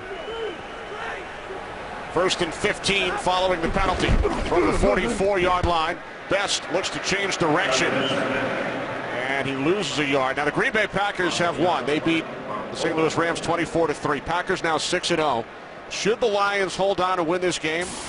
The last time 2 teams from the same division started 6-0, you have to go all the way back to 1934. The Lions and the Bears. Last time 2 teams in the same division started the season 6-0. Right.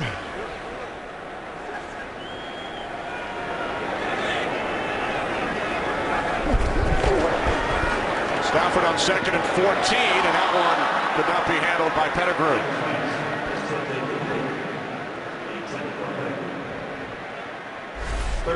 Ball was tipped at the line of scrimmage. Right, Matt Stafford right here. He goes, he sees Pettigrew. Ray McDonald goes. Yeah, Ray McDonald goes, gets his hand up, but the ball was still catchable. Matt Stafford had enough on that for it to get all the way to Pettigrew. He just got to go and concentrate on the ball and pull that one in. 52. 3rd down and 16. Stafford lost the football, ruled an incomplete pass. So the Lions will punt it away with 9.5 on the clock. Unable to take advantage of the big play by Calvin Johnson to get him out of some tough field position. Matthew Stafford trying to pull this one back, and it just slips out of his hand. Stafford 24 of 42 for 258 yards. That punt nearly blocked by Anthony Dixon. He lets it go, and could it be saved by the Lions? No. No. Had a foot on the line, I think, when he batted it back. Yeah, it looked like Maurice Morris. 28 Morris, foot on the line, good call. 1st and 10 from the 20 when we return. Back in Detroit, 9:19 remaining, 4-point Lions lead. 49ers start from their own 20. Smith on 1st down. Second and 10 upcoming. Well, that's the second one, Darryl, that got away from Alex Smith. I know about elevating the ball a little bit and let the receiver go up and get it, but these weren't even close, the last two. No, especially after last week. Last week he was fantastic with his ball placement against Tampa Bay. Made some great throws into some tight coverage. Them safeties are going to see that and just sit back there and play the ball.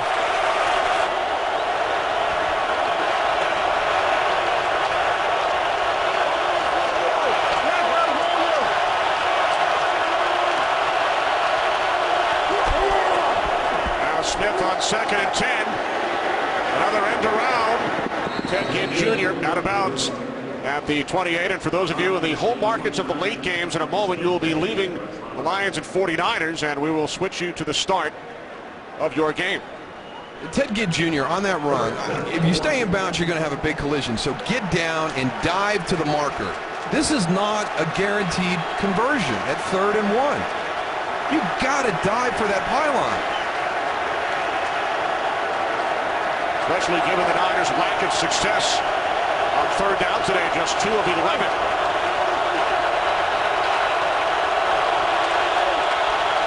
They need a yard. Toss to Kendall Hunter, and he will not get there. Lawrence Jackson with the initial penetration. It's good responsibility on the defense to get this stopped. A little quick pitch. You got to maintain your contain here on the outside. Good job, but it's created by a bad effort by Ted Ginn Jr. on that previous play. He doesn't have to stay in bounds and take on the tackler coming from the inside out, but he needs to dive to the pylon. He had plenty of opportunity to get that first down on his end around.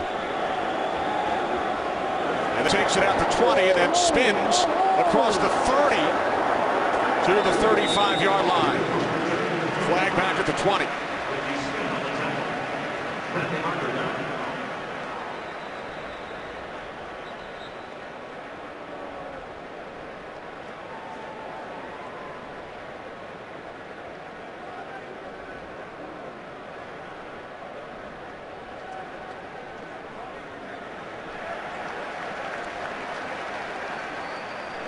Illegal receiver out of bounds on the offense, number 29.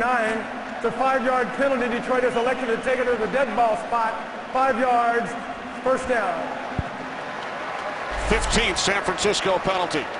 Chris Culliver working the outside on the gunner. He's got to make an effort to get back in bounds. He uses the sideline and has to be forced out. He chose, as a player, you cannot elect to go out of bounds. You have to be forced out. And once you're forced out, then you have to get right back in as soon as you can.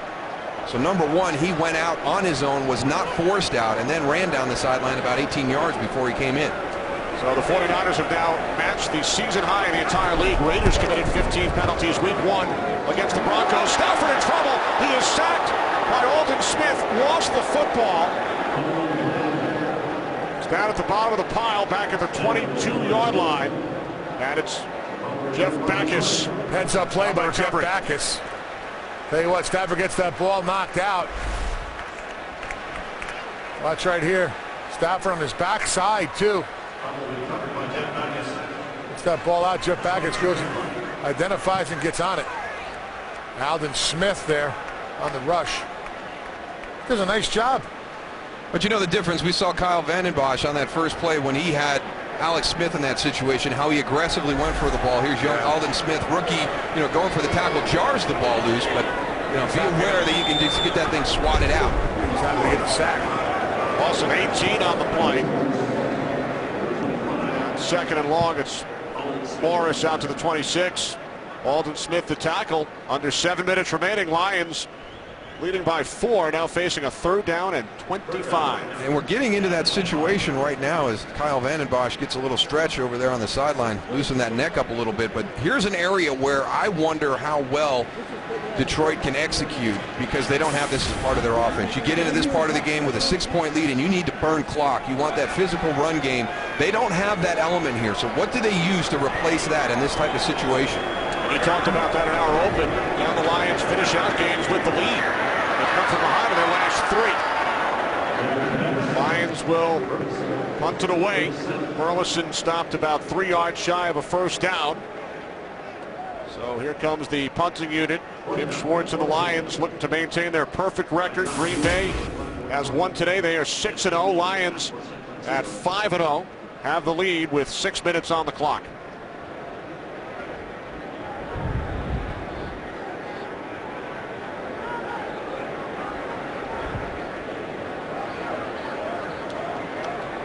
Lions letting the clock wind down. And now Donahue punting from the 26. In with an opportunity to return this one. Stays on his feet. Ted Ginn Jr. across midfield. Forced out by the punter Donahue. Big return by Ginn. Who brings it all the way back to the 36-yard line of the Lions. Now, this is a great individual effort by Ted Ginn Jr. We talked about the opportunity he had on that end around, so he comes out, he makes amends for it with a good return right here. And this is a good job by Ryan Donahue, the punter. You know, you position yourself, you stay back far enough where if something bad happens in the return, you use the sideline as one of your teammates and you force him out of bounds. You don't get caught in the middle of the field and allow the touchdown return. So a 39-yard punt and then a 40-yard return by Ginn. 5.5 remaining.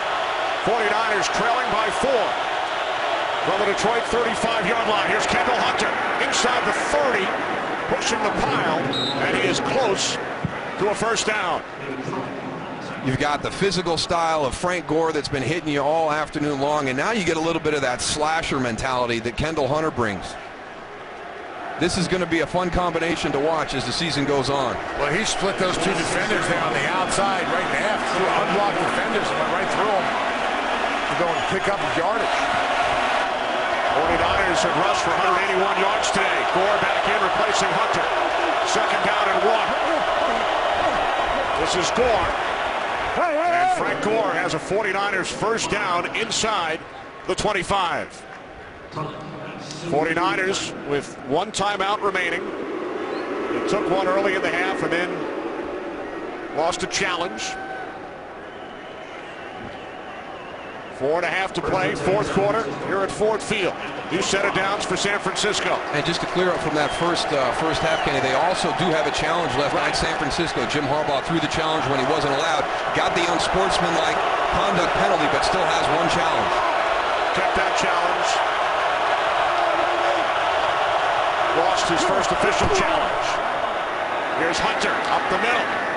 Oh, great job. There's that same exact play we saw early on. Ndamukong Suh ran to the other side. I mean, Delaney Walker goes. He's the man. Shuffling down right here. He's going to come. He's going to go and block out right here on the defender. And they're going to run the ball right up there. I mean, that's the same exact play, just ran on the other side. This has been the most productive play that they've run today. Got to be averaging about 30 yards a snap. I think more than that. Isaac Soplaga, number 90, in the backfield, helping lead the way for Gore. And Gore picks up a first down to the Detroit 6. I tell you, they have got such confidence in this run game. And they are downhill right now on the Detroit Lions.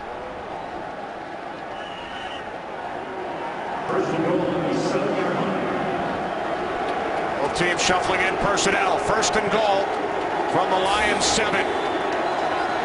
Over 200 yards are the Niners on the ground for the second straight week.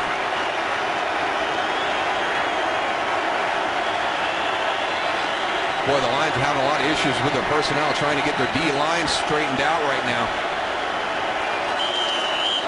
Let's spoon in as an extra blocker. Isaac Soplaga in the game as well for San Francisco.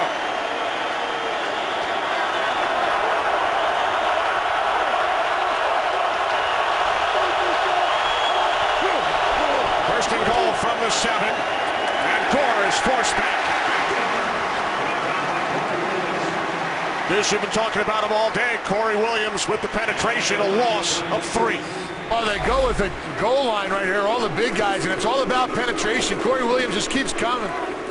Penetrates, finds Frank Gore in the backfield, and the rest of the guys help him out. The most important thing when you're going on goal line as a defender is once you get through the line of scrimmage, when you go and get onto your, the the running back that has the ball. The rest of the guys got to come. It's very important to gang tackle down here on the goal line.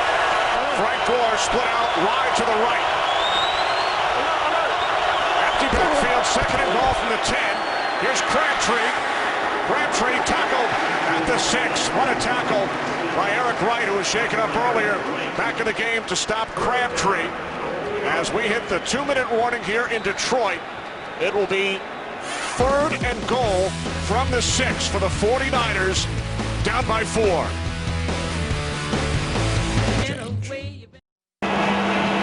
2 minutes remaining.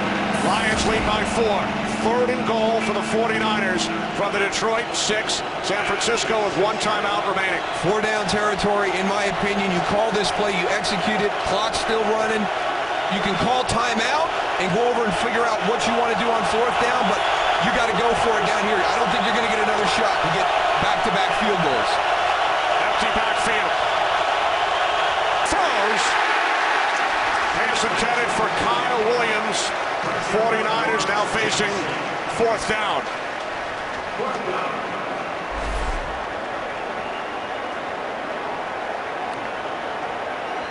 Off the edge, Lawrence Jackson unblocked, overloaded that side, turn a defensive end loose right to your quarterback, right in his face.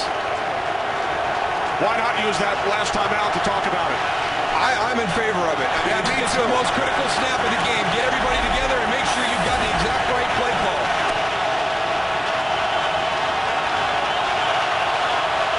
Fourth and goal for San Francisco. Smith throws. The catch is made by Delaney Walker. Touchdown. 49ers take the lead. Wow.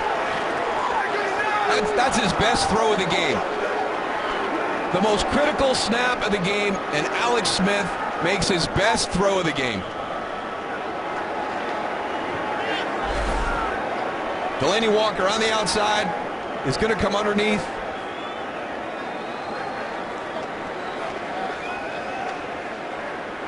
This is being reviewed. It is a scoring play. Let's see if that knee was down before he broke the plane. Boy. Looks like it broke the plane as the knee hit down. Simultaneous. So on 4th and goal from the 6. Alex Smith hits Delaney Walker. And this play, as is the case with all scoring plays, being looked at upstairs. Make sure when this ball breaks the plane. Looks like it breaks the plane there before the right knee hits down. I think it's simultaneous. I think this play is going to stand. I agree.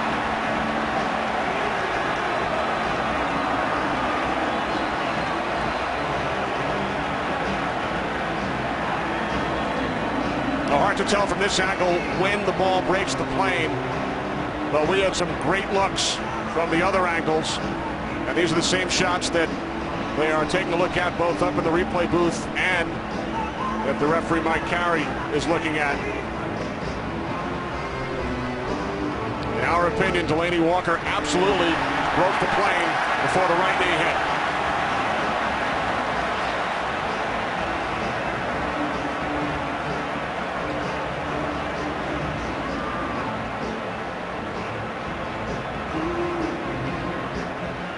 We've had a bunch of controversial scoring plays today. The Pettigrew touchdown, the Burleson touchdown, which was not initially ruled a score for Detroit. Well, we knew nothing was going to come easy in this game today, but we didn't expect it to be this hard. I mean, you hear it all the time. Football's a game of inches, and here's another classic example. 49ers taking a look at the scoreboard high atop Ford Field.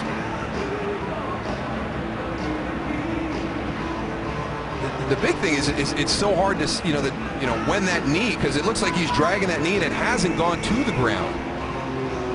I think this is one of those situations where it was ruled a touchdown on the field and it'll stay touchdown, and if they would have ruled down short of the goal line, it probably would have stayed down short of the goal line. Let's bring in for the 4th time today our rules analyst Mike Pereira.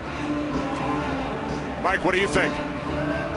I think it's a touchdown. I mean, I think you could almost confirm it. We had some great shots there that showed that the leg, not only just the knee, but the leg was still up. I just don't think that there's anything there that you can overturn that to keep it from being a touchdown. But yeah, we agree with you, Mike. Here comes Mike Carey.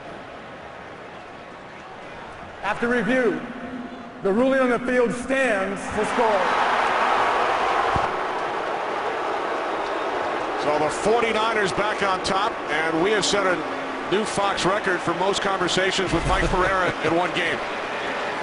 Well, the big thing is the throw. That is such a well-thrown ball by Alex Smith, and he has sailed a couple here in the second half. And when the game is on the line, the most critical snap of the game, Alex Smith comes up with his best throw of the game. David Akers adds the extra point. The 49ers lead by 3 with 1:51 remaining. Well, it was 12-10 at halftime, and it's been a wild second half. Here's one of the ones that sailed on Alex Smith. Amari Spivey intercepts that. Leads to this touchdown by Nate Burleson, which took us a while to finally sort through. And there's the great throw and catch. Alex Smith, Delaney Walker. It's a 3-point game. Remember, the Lions went for 2 following the Burleson touchdown and were unsuccessful. The biggest thing is we've got 3 timeouts for the Detroit Lions, and they've got big play matchup issues across the board. Number 1 being Calvin Johnson right there, who had a huge catch and run on that last series. But then the offense sputtered. They weren't able to take advantage of that. You've got Javid Best, who can be overlooked in these situations as a back coming out of the backfield. You get everybody running verticals down the field and drop that ball down to Javid Best with a bunch of open field in front of him, and he's going to be tough to tackle. And then there's the really the big part of this whole equation is Jason Hansen.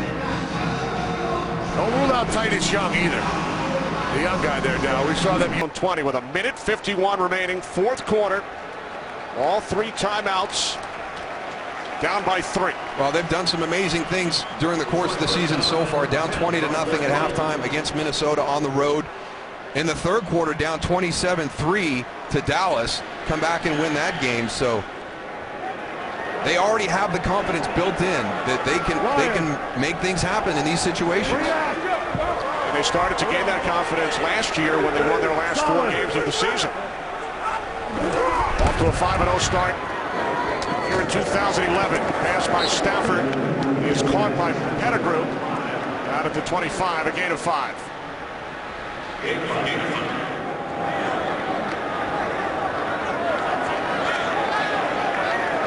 Precious time running off the clock. Down to 1:30. Stafford to the outside, incomplete. Intended for Titus Young.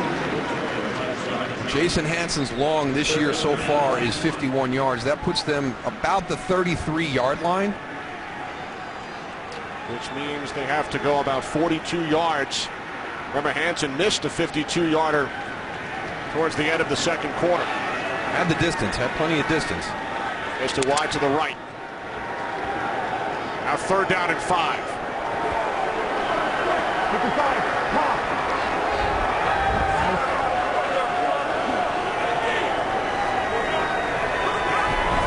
Empty backfield from the 25-yard line. Stafford sidearm throw. Navarro Bowman on the coverage. Pass intended for Pettigrew. And the Lions now staring at 4th and 5. Again, Navarro Bowman and Patrick Willis have done an outstanding job underneath with their coverage against Brandon Pettigrew. They have challenged him on every catch, made sure tackles when he has caught the ball. 4th down and 5. Lions must get to the 30, and they do not. Pass intended for Burleson. Carlos Rogers on the coverage. 49ers will take over on downs with a 3-point lead at 1:16 remaining. Carlos Rogers was the guy that gave up the big play to Calvin Johnson. He might have gotten away with one there.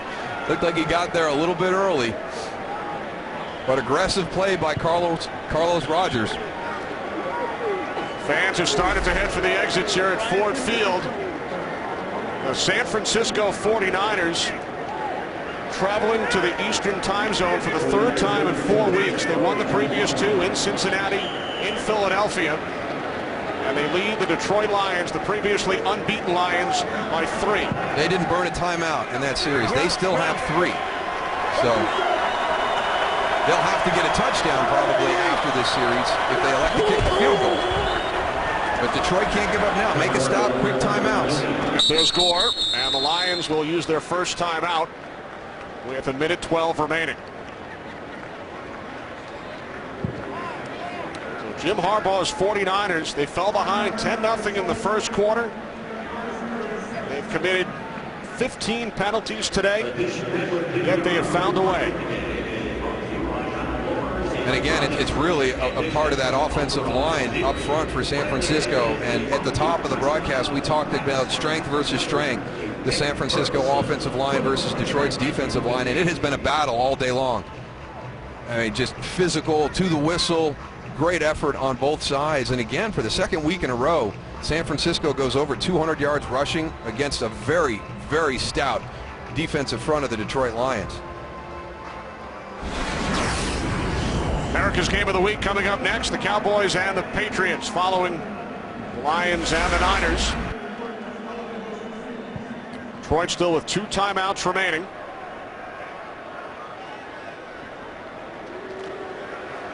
Right now.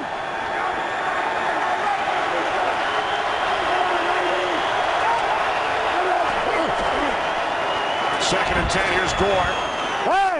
The middle down to the 22-yard line, and the Lions will use their second timeout.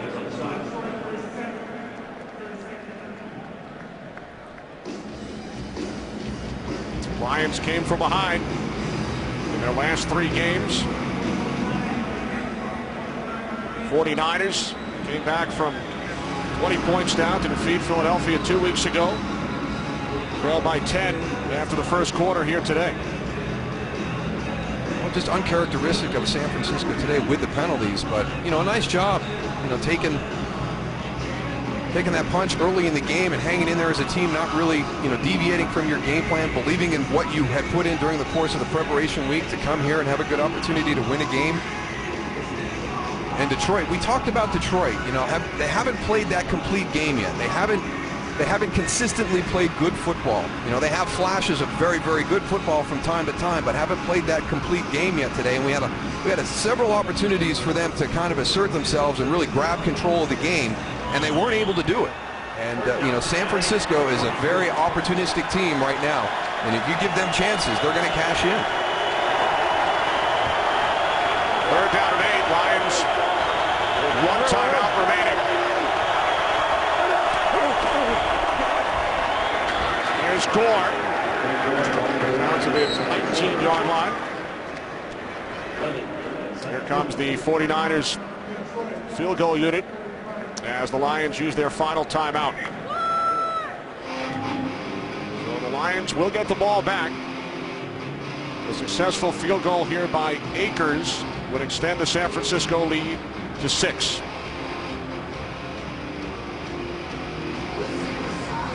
Should the 49ers hang on, Darryl, the last team in the NFL from the Pacific time zone to win 3 games in 4 weeks in the Eastern time zone, you have to go back to the 1996 San Francisco 49ers.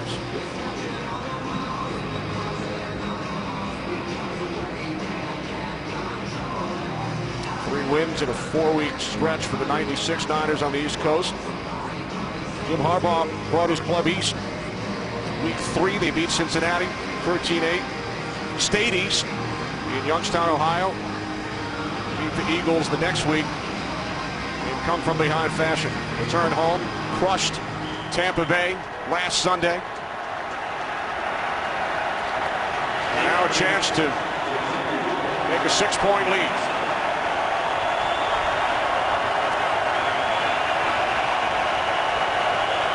47-yard attempt.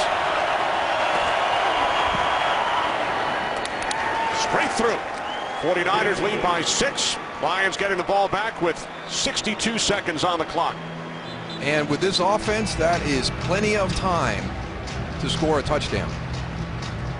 It is, Darryl, but one thing they have to do is they have to go and make sure that every down counts. It seems like they're wasting that first down. They're throwing a little ball out to the outside. They got to come out right here, all right, with no timeouts and go down the field and show a little sense of urgency and go for some nice big plays, break some tackles, get to the ball, get out of bounds, try to save the clock. They got a lot to do here. They can't come out like they did in the last 2 series and waste one of the downs and expect to go and get back in this ball. I agree with you. You've got Calvin Johnson, you've got Titus Young, guys that can stretch the field vertically. You've got Nate Burleson who can work underneath, and you've got Javid Best. You know, I know Maurice Morris was in there on the last series, but here's another guy. If you get everybody down the field and you drop that ball off, and there's a lot of space there, he's going to get you a big chunk of yardage. Remember, no timeouts remaining for the Lions. They used all 3 during that defensive series. 49ers have scored 10 points in the last 49 seconds. San Francisco still trailed at the 2-minute warning. They lead by 6.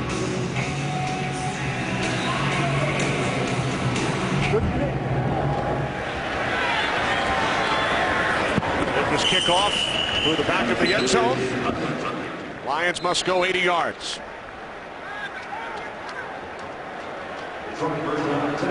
Well, here's your opportunity. I mean, this is what this offense is built for, the explosive play.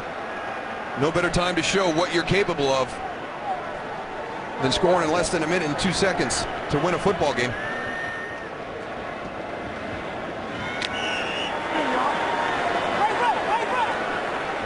Maurice Morris in the lineup as opposed to Javid Best. Best on the sidelines holding his helmet. We're told there was nothing wrong physically. Stafford down back at the 12. Justin Smith and Ray McDonald, the 5th 49ers sack.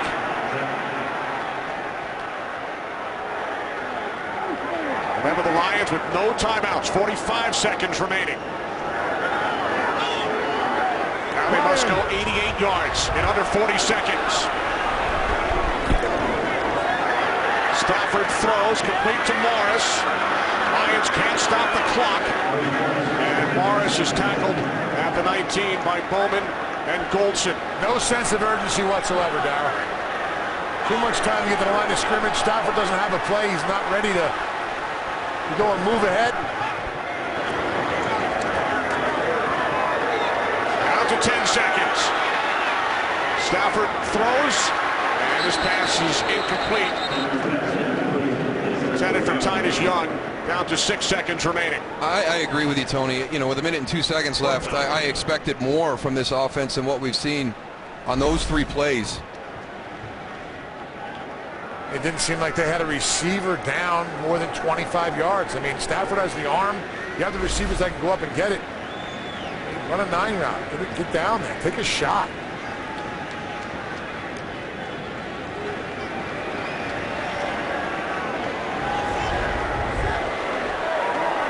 Final chance for the Lions. Timeout. And the 49ers will use their final timeout. Third and final, a 30-second timeout. Lions led at the 2-minute warning, 19-15, until Alex Smith hit.